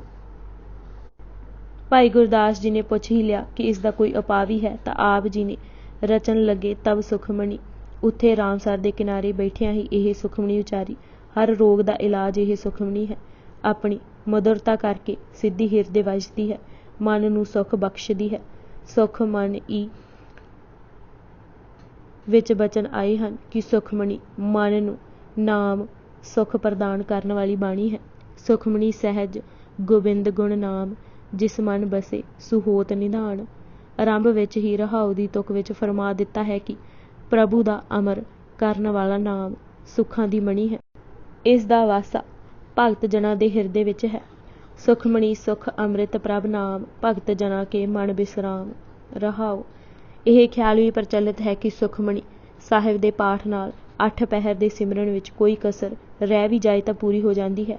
ਵਜ਼ੀਰ ਖਾਂ ਜੋ ਪਿੱਛੋਂ ਸ਼ਾਹਜਹਾਨ ਦਾ ਵਜ਼ੀਰ ਆਜ਼ਮ ਵੀ ਬਣਿਆ, ਭਾਈ ਭਾਗੂ ਦੇ ਨਾਂ ਵਾਲੇ ਸਿੱਖ ਕੋਲੋਂ ਰੋਜ਼ ਇਹ ਬਾਣੀ ਸੁਣ ਕੇ ਅੰਨ ਮੂੰਹ ਪਾਉਂਦਾ ਸੀ। ਨਵੀਂ ਖੋਜ ਮੁਤਾਬਕ ਇਹ ਨਿਰਣਾ ਵੀ ਲਿਆ ਗਿਆ ਹੈ ਕਿ ਸੁਖਮਨੀ ਸਾਹਿਬ ਦਾ ਨਿਰੰਤਰ ਪਾਠ ਕਰਨ ਵਾਲੇ ਦਾ ਬਲੱਡ ਪ੍ਰੈਸ਼ਰ ਸਥਿਰ ਰਹਿੰਦਾ ਹੈ। ਗ੍ਰਹਿ ਸਤੀ ਮਹਿ ਵੱਡਾ ਗ੍ਰਹਿ ਸਤੀ। ਭਾਈ ਗੁਰਦਾਸ ਜੀ ਨੇ ਇੱਕ ਭਾਵਪੂਰਤ ਤੁਕ ਲਿਖੀ ਹੈ ਕਿ ਫੇਰ ਆਈ ਘਰ ਅਰਜਨੇ ਪੁੱਤ ਸੰਸਾਰੀ ਗੁਰੂ ਕਹਾਵੇ। ਗੁਰੂ ਅਰਜਨ ਜੀ ਜਿੱਥੇ ਮਹਾਨ ਗੁਰੂ ਜਥੇਦਾਰ ਰੂਹਾਨੀ ਪੇਸ਼ਵਾ ਸ਼ਹੀਦਾਂ ਦੇ ਸਰਤਾਜ ਸਨ, ਉੱਥੇ ਇੱਕ ਲਾਡਲੇ ਦੋਹਿਤੇ ਆਗਿਆਕਾਰੀ ਬੇਟੇ, ਸੁਹਿਰਦ ਪਿਤਾ, ਪਿਆਰੇ ਪਤੀ ਅਤੇ ਖਿਮਾਵਾਨ ਭਰਾ ਵੀ ਸਨ। ਸੁਣਿਆ ਅਤੇ ਕਿਹਾ ਇਹ ਜਾਂਦਾ ਹੈ ਕਿ ਦੋਹਿਤਾ ਅਤੇ ਨਾਨਾ ਦਾ 7ਵੀਂ ਪੀੜ੍ਹੀ ਵੀ ਵੈਰ ਹੁੰਦਾ ਹੈ, ਪਰ ਇਹ ਦੋਹਿਤਾ ਨਾਨੇ ਨੂੰ ਅਤ ਪਿਆਰਾ ਸੀ। ਗੁਰੂ ਅਮਰਦਾਸ ਜੀ ਦੀ ਗੋਦ ਵਿੱਚ ਪਲ ਹੀ ਵੱਡੇ ਹੋਏ ਸਨ। ਕਿਤਨੀਆਂ ਹੀ ਬਰਕਤਾਂ ਉਹਨਾਂ ਕੋਲੋਂ ਪਾਈਆਂ ਸਨ। ਦੋਹਿਤਾ ਬਾਣੀ ਕਾ ਬੋਹਿਤਾ, ਇਹ ਵੱਡਾ ਪੁਰਖ ਹੈ ਭਾਰੀ, ਅਤੇ ਭਾਰੀ ਗੁਰ ਜਗ ਮੇ ਬਿਦਤੇ ਹੈ, ਤੀਜੇ ਪਾਤਸ਼ਾਹ ਜੀ ਦੇ ਬਚਨ ਸਨ। ਸਪੁੱਤਰ ਗੁਰੂ ਗੋਬਿੰਦ ਸਿੰਘ ਜੀ ਨੇ ਵੀ ਇੱਕ ਪੁੱਛ ਦੇ ਉੱਤਰ ਵਿੱਚ ਫਰਮਾਇਆ ਸੀ, ਸਾਕ ਨਹੀਂ ਕੋਈ ਗੁਰੂ ਰਾਮਦਾਸ ਜੈਸਾ, ਪੁੱਤਰ ਨਹੀਂ ਕੋਈ ਗੁਰੂ ਅਰਜਨ ਜੈਸਾ। ਪਿਤਾ ਦੇ ਹਰ ਹੁਕਮ ਤੇ ਤਤਪਰ ਰਹਿੰਦੇ ਸਨ। ਇਤਨੇ ਆਗਿਆਕਾਰੀ ਸਨ ਕਿ ਗੁਰੂ ਰਾਮਦਾਸ ਜੀ ਨੇ ਵੀ ਕਿਹਾ ਸੀ, ਪੁੱਤਰਨ ਵਿੱਚੋਂ ਇੰਨਾ ਹੀ ਰੱਖੀ ਹੈ, ਬਾਕੀ ਦੇ 2 ਤਾਂ ਹੰਕਾਰੀ ਅਤੇ ਲਾਪਰਵਾਹ ਹੋ ਫਿਰਦੇ ਹਨ। ਮਾਤਾ ਜੀ ਨੇ ਵੀ ਕਿਹਾ ਸੀ ਕਿ ਜੇ ਗੁਰੂ ਅਰਜਨ ਜੀ ਹੁਕਮ ਵਿੱਚ ਨਾ ਰੁਰਦੇ ਤਾਂ ਇਹ ਗੁਰਗੱਦੀ ਕਿਸੇ ਹੋਰ ਨੇ ਹੀ ਲੈ ਜਾਣੀ ਸੀ। ਆਪ ਜੀ ਨੇ ਲਾਹੌਰ ਸ਼ਾਦੀ 'ਤੇ ਜਾਣ ਵੇਲੇ ਜੋ ਬਚਨ ਕਹੇ ਸਨ, ਉਹ ਗੁਰੂ ਅਰਜਨ ਜੀ ਦੇ ਸਪੁੱਤਰ ਹੋਣ ਦਾ ਵੱਡਾ ਪ੍ਰਮਾਣ ਹੈ। ਆਪ ਜੀ ਨੇ ਕਿਹਾ ਸੀ, ਪਿਤਾ ਜੀ, ਜਿੱਥੇ ਜਾਣ ਵਿੱਚ ਜਿੰਦ ਖਤਰੇ ਵਿੱਚ ਪੈਂਦੀ ਹੋਵੇ ਉੱਥੇ ਜਾਣ ਦਾ ਹੁਕਮ ਕਰੋ। ਰਤਾ ਵੀ ਦੇਰੀ ਨਹੀਂ ਲਗਾਵਾਂਗਾ, ਪ੍ਰਾਣ ਦੇ ਕੇ ਵੀ ਉੱਥੇ ਜਾਣ ਤੋਂ ਨਹੀਂ ਝਿਜਕਾਂਗਾ। ਬਾਬਾ ਪ੍ਰਿਥੀ ਚੰਦ ਜੀ ਨੇ ਕਿਤਨੇ ਹੀ ਅੱਲੇ ਉਹਨਾਂ ਤੇ ਉਹਨਾਂ ਦੇ ਬੱਚੇ ਹਰਗੋਬਿੰਦ ਜੀ ਤੇ ਕੀਤੇ, ਪਰ ਗੁਰੂ ਅਰਜਨ ਦੇਵ ਜੀ ਨੇ ਕਿਸੇ ਵੇਲੇ ਵੀ ਨਾ ਉੱਚਾ ਬੋਲਿਆ ਅਤੇ ਨਾ ਰੋਸ ਮਨਾਇਆ। ਇੱਥੋਂ ਤੱਕ ਕਿ ਜਦ ਪ੍ਰਿਥੀ ਚੰਦ ਜੀ ਸਖਤ ਬਿਮਾਰ ਹੋ ਗਏ ਤਾਂ ਆਪੂ ਅਰਦਾਸ ਕੀਤੀ ਕਿ ਮੇਰੇ ਭਰਾ ਨੂੰ ਵਾਹਿਗੁਰੂ ਨਰੋਆ ਕਰੇ। ਜਦ ਪ੍ਰਿਥੀ ਚੰਦ ਜੀ ਅਰੋਗ ਹੋਏ ਤਾਂ ਬਿਲਾਵਲ ਰਾਗ ਵਿੱਚ ਸ਼ਬਦ ਵੀ ਉਚਾਰਿਆ ਕਿ ਪ੍ਰਭ ਤੂੰ ਕਿਰਪਾ ਕੀਤੀ ਹੈ ਅਤੇ ਵੱਡੇ ਭਰਾ ਨੂੰ ਆਂਚ ਨਹੀਂ ਆਉਣ ਦਿੱਤੀ। ਜਦ ਕਿਸੇ ਦੱਸਿਆ ਕਿ ਪ੍ਰਿਥੀ ਚੰਦ ਜੀ ਅਤੇ ਮਹਾਦੇਵ ਜੀ ਰੋਟੀ ਤੋਂ ਵੀ ਆਤੁਰ ਹੋਏ ਹਨ ਤਾਂ ਗੁਰੂ ਬਾਜ਼ਾਰ ਤੇ ਮਹਿਸੂਲੀ ਚੁੰਗੀ ਸਾਰੀ ਹੀ ਉਹਨਾਂ ਦੇ ਨਾਲ ਲਗਵਾ ਦਿੱਤੀ ਅਤੇ ਮਹਾਦੇਵ ਜੀ ਨੂੰ ਪਾਸੀਆਂ ਚੌਂਕ ਦਾ ਇਲਾਕਾ ਦਿੱਤਾ। ਖਿਮਾਵਾਨ ਭਰਾ ਸਨ। ਮਾਤਾ ਗੰਗਾ ਜੀ ਵੀ ਸਿਦਕ ਵਾਲੇ ਸਨ, ਪਰ ਗੁਰੂ ਅਰਜਨ ਜੀ ਉਹਨਾਂ ਦੇ ਹਰ ਸੁੱਖ ਦਾ ਖਿਆਲ ਰੱਖਦੇ ਸਨ। ਪਤਨੀ ਨੂੰ ਕਦੇ ਦੁਵਿਧਾ ਵਿੱਚ ਨਹੀਂ ਪੈਣ ਦਿੱਤਾ। ਜਰਾ ਬੀਬੀ ਕਰਮੋਂ ਵੱਲੋਂ ਈਰਖਾ ਵੱਧਦੀ ਦੇਖੀ ਤਾਂ ਵੱਖ ਟਿਕਾਣਾ ਵਡਾਲੀ ਕਰ ਦਿੱਤਾ। ਜਦ ਕਦੇ ਨਿੰਮੋ ਝੂਣਾ ਦੇਖਿਆ, ਉਹਨਾਂ ਨੂੰ ਹੋਰ ਲਗਨ ਨਾਲ ਸੇਵਾ ਕਰਨ ਲਈ ਕਿਹਾ। ਕਦੇ ਜ਼ੁਬਾਨ ਸਾਂਝੀ ਨਾ ਕੀਤੀ, ਬੜੇ ਠਰਮੇ ਨਾਲ ਸਮਝਾ ਦਿੰਦੇ ਸਨ। ਗੁਰੂ ਪਿਤਾ ਗੁਰੂ ਅਰਜਨ ਦੇਵ ਜੀ ਨੇ ਜਿਵੇਂ ਆਪਣੇ ਸਪੁੱਤਰ ਹਰਗੋਬਿੰਦ ਜੀ ਦੀ ਸੰਭਾਲ ਰੱਖਿਆ ਪਾਲਣਾ ਕੀਤੀ, ਉਹ ਮਾਪਿਆਂ ਲਈ ਇੱਕ ਚੇਤਾਵਨੀ ਤੇ ਉਦਾਹਰਣ ਹੈ। ਪਹਿਲਾਂ ਸਰੀਰਕ ਰੱਖਿਆ ਕੀਤੀ। ਗੁਰੂ ਗ੍ਰੰਥ ਸਾਹਿਬ ਵਿੱਚ ਦਰਜ ਉਹ ਸਾਰੇ ਸ਼ਬਦ ਜੋ ਗੁਰੂ ਹਰਗੋਬਿੰਦ ਜੀ ਦੇ ਦੁਸ਼ਟਾਂ ਦੇ ਹਮਲੇ ਤੋਂ ਬਚ ਖਲੋਣ ਅਤੇ ਸੀਤਲਾ ਤੋਂ ਨਰੋਆ ਹੋਣ ਵੇਲੇ ਉਚਾਰੇ ਸਨ। ਇਹ ਗੱਲ ਅਤੇ ਲਖਾਇਕ ਹਨ ਕਿ ਬਾਪ ਗੁਰੂ ਕਿਤਨਾ ਬੇਟੇ ਦਾ ਖਿਆਲ ਰੱਖਦੇ ਸਨ। ਫਿਰ ਵਿੱਦਿਆ ਅਤੇ ਹੋਰ ਸਿੱਖਿਆਵਾਂ ਲਈ ਉਚੇਚੇ ਪ੍ਰਬੰਧ ਕੀਤੇ। ਪਹਿਲਾਂ ਬਾਬਾ ਬੁੱਢਾ ਜੀ ਦੀ ਦੇਖ ਰੇਖ ਵਿੱਚ ਰੱਖਿਆ, ਫਿਰ ਭਾਈ ਗੁਰਦਾਸ ਜੀ ਨੂੰ ਹੋਰ ਵਿੱਦਿਆ ਦੇਣ ਲਈ ਕਿਹਾ। ਪੰਡਿਤ ਬੇਣੀ ਕੋਲੋਂ ਸੰਸਕ੍ਰਿਤ ਦੀ ਅੱਖਰੀ ਵਿੱਦਿਆ ਦਿਲਵਾਈ। ਹਿਕਮਤ ਜੋਤਿਸ਼ ਸ਼ਾਸਤਰ ਨੀਤੀ ਦੀ ਵਿੱਦਿਆ ਦਿੱਤੀ। ਯੁੱਧ ਵਿੱਦਿਆ ਦੀ ਸਿਖਲਾਈ ਭਾਈ ਜੇਠਾ ਜੀ ਨੂੰ ਸੌਂਪੀ। ਘੋੜ ਸਵਾਰੀ, ਨੇਜਾਬਾਜ਼ੀ, ਤੀਰਅੰਦਾਜ਼ੀ, ਨਿਸ਼ਾਨਾਬਾਜ਼ੀ ਅਤੇ ਬੰਦੂਕ ਆਦਿ ਦੀ ਵਰਤੋਂ ਦੇ ਖਾਸ ਪ੍ਰਬੰਧ ਕੀਤੇ। ਆਉਣ ਵਾਲੇ ਕਰੜੇ ਸਮਿਆਂ ਤੋਂ ਪਹਿਲਾਂ ਹੀ ਸੁਚੇਤ ਕੀਤਾ। ਗੁਰੂ ਅਰਜਨ ਦੇਵ ਜੀ ਦੇ ਆਖਰੀ ਹੁਕਮ ਇਸ ਪ੍ਰਕਾਰ ਦਾ ਬੰਦਨਾਮਾ ਹੀ ਸਨ। ਗੁਰੂ ਅਰਜਨ ਦੇਵ ਜੀ ਦਾ ਪਿਆਰ ਸਿੱਖਾਂ ਨਾਲ ਵੀ ਅਟੁੱਟ ਸੀ। ਉਹਨਾਂ ਦਾ ਹੀ ਫਰਮਾਨ ਹੈ ਕਿ ਸਿੱਖ ਸਮਾਨ ਕਉ ਨਹੀਂ ਨਾਤਾ, ਮੰਝ ਪਿਆਰਾ ਗੁਰੂ ਕੋ, ਕਹਿਣਾ ਵੀ ਸਿੱਖ ਨਾਲ ਸਨੇਹ ਦਰਸਾਉਣਾ ਸੀ। ਬਹਿਲੋ ਸਭ ਤੋਂ ਪਹਿਲੋਂ ਕਹਿ ਕੇ ਦਰਸਾ ਰਹੇ ਸਨ ਕਿ ਹੋਰ ਸੰਸਾਰੀ ਰਿਸ਼ਤੇ ਪਿੱਛੇ ਹਨ। ਜਦ ਕਿਸੇ ਪੁੱਛਿਆ ਕਿ ਹਰਿਮੰਦਰ ਸਾਹਿਬ ਦੀ ਉਸਾਰੀ ਮੁਕੰਮਲ ਹੋਣ ਤੇ ਚੱਠ ਵੇਲੇ ਪਹਿਲਾ ਥਾਲ ਕਿਸ ਨੂੰ ਦਿਓਗੇ ਤਾਂ ਉਸ ਵੇਲੇ ਸਿੱਖ ਨੂੰ ਹੀ ਉੱਚਾ ਸਥਾਨ ਦਿੱਤਾ ਸੀ। ਫਰਮਾਇਆ, ਹਮਰੋ ਪੁਰੋਹਿਤ ਭਾਈ ਬੰਨੋ, ਸਾਧ ਸੰਗਤ ਤੁਮ ਸਤਕਰ ਮੰਨੋ। ਭਾਈ ਗੁਰਦਾਸ ਜੀ ਅਤੇ ਬਾਬਾ ਬੁੱਢਾ ਜੀ ਨੂੰ ਹਰ ਵੇਲੇ ਹਰ ਬਾਤ ਪੁੱਛਦੇ ਸਨ। ਚੰਦੂ ਦੀ ਭੇਜੀ ਕੜਮਾਈ ਵੇਲੇ ਵੀ ਫੈਸਲਾ ਸੰਗਤ ਤੇ ਬਾਬਾ ਬੁੱਢਾ ਜੀ ਤੇ ਭਾਈ ਗੁਰਦਾਸ ਜੀ ਤੇ ਹੀ ਛੱਡਿਆ ਸੀ। ਲੱਖ ਯਤਨ ਕੀਤੇ ਸਨ ਚੰਦੂ ਨੇ, ਪਰ ਆਪ ਜੀ ਨੇ ਇਹ ਹੀ ਕਹਿਲਾ ਭੇਜਿਆ ਕਿ ਸੰਗਤ ਦਾ ਹੁਕਮ ਅਟੱਲ ਹੈ। ਜਦ ਬੁੱਧੂ ਨੇ ਭਾਈ ਲੱਖੂ ਪਟੋਲੀਆ ਤੇ ਦਰਵਾਜ਼ਾ ਬੰਦ ਕਰ ਦਿੱਤਾ ਸੀ ਤਾਂ ਆਪ ਜੀ ਨੇ ਸਿੱਖ ਦਾ ਹੀ ਆਦਰ ਮਾਣ ਰੱਖਿਆ ਸੀ। ਭਾਈ ਕਾਹਨ ਸਿੰਘ ਜੀ ਮਹਾਨ ਕੋਸ਼ ਵਿੱਚ ਲਿਖਦੇ ਹਨ ਕਿ ਆਪ ਜੀ ਦੇ ਵੀ 5 ਪਿਆਰੇ ਸਿੱਖ ਸਨ। ਭਾਈ ਜੀ ਨੇ ਉਹਨਾਂ ਦੇ ਨਾਮ ਭਾਈ ਬਿਧੀ ਚੰਦ, ਭਾਈ ਜੇਠਾ ਜੀ, ਭਾਈ ਲੰਗਾ, ਭਾਈ ਪਿਰਾਣਾ ਅਤੇ ਭਾਈ ਪੈੜਾ ਕਰਕੇ ਲਿਖੇ ਹਨ। ਬਸ ਐਸੀ ਸੀ ਪਾਵਨ ਸ਼ਖਸੀਅਤ ਗੁਰੂ ਅਰਜਨ ਦੇਵ ਜੀ ਦੀ, ਜੋ ਸਭ ਕੁਝ ਕੁਰਬਾਨ ਕਰਕੇ ਪੰਥਕ ਮਹਿਲ ਦੀਆਂ ਨੀਹਾਂ ਇਤਨੀਆਂ ਮਜ਼ਬੂਤ ਕਰ ਗਈ ਕਿ ਕੋਈ ਹਿਲਾਇਆ ਵੀ ਨਾ ਹਿਲਾ ਸਕਿਆ। ਭਾਈ ਗੁਰਦਾਸ ਜੀ ਨੇ ਠੀਕ ਲਿਖਿਆ ਹੈ ਕਿ ਐਸੀ ਸ਼ਖਸੀਅਤ ਤੋਂ ਸਦਾ ਕੁਰਬਾਨ ਹੋਣ ਤੇ ਜੀ ਕਰਦਾ ਹੈ। ਅੰਤ ਵਿੱਚ ਮੈਂ ਭੱਟ ਮਥੁਰਾ ਜੀ ਦੇ ਸ਼ਬਦ ਦੁਹਰਾਉਣੇ ਹਨ ਕਿ ਗੁਰੂ ਅਰਜਨ ਜੀ ਦੀ ਪਾਵਨ ਸ਼ਖਸੀਅਤ ਦਾ ਪ੍ਰਭਾਵ ਹਰ ਹਿਰਦੇ ਤੇ ਹੈ। ਉਹ ਸਿਰਫ ਪਰਉਪਕਾਰ ਲਈ ਹੀ ਜਗਤ ਵਿੱਚ ਆਏ ਅਤੇ ਪਰਉਪਕਾਰ ਹੀ ਕਰਦੇ ਰਹੇ। ਹੁਣ ਇਹ ਹੀ ਆਖਣਾ ਬਣਦਾ ਹੈ ਕਿ ਪ੍ਰਭੂ ਤੇ ਉਹਨਾਂ ਵਿੱਚ ਕੋਈ ਅੰਤਰ ਨਹੀਂ ਸੀ। ਧਰ ਗਗਨ ਨਵ ਖੰਡ ਮਹਿ ਜੋਤ, ਸਭ ਰੂਪੀ ਰਹੀਓ ਭਰ, ਭੰਨ ਮਥੁਰਾ ਕਛ ਭੇਦ ਨਹੀਂ, ਗੁਰੂ ਅਰਜਨ ਪ੍ਰਤੱਖ ਹਰ। ਸੋ ਇਸ ਦੇ ਨਾਲ ਹੀ ਸਤਬੀਰ ਸਿੰਘ ਦੁਆਰਾ ਲਿਖੀ ਪ੍ਰਤੱਖ ਹਰ ਜੀਵਨੀ ਗੁਰੂ ਅਰਜਨ ਦੇਵ ਜੀ ਕਿਤਾਬ ਇੱਥੇ ਹੀ ਸਮਾਪਤ ਹੁੰਦੀ ਹੈ। ਵਾਹਿਗੁਰੂ ਜੀ ਕਾ ਖਾਲਸਾ, ਵਾਹਿਗੁਰੂ ਜੀ ਕੀ ਫਤਿਹ।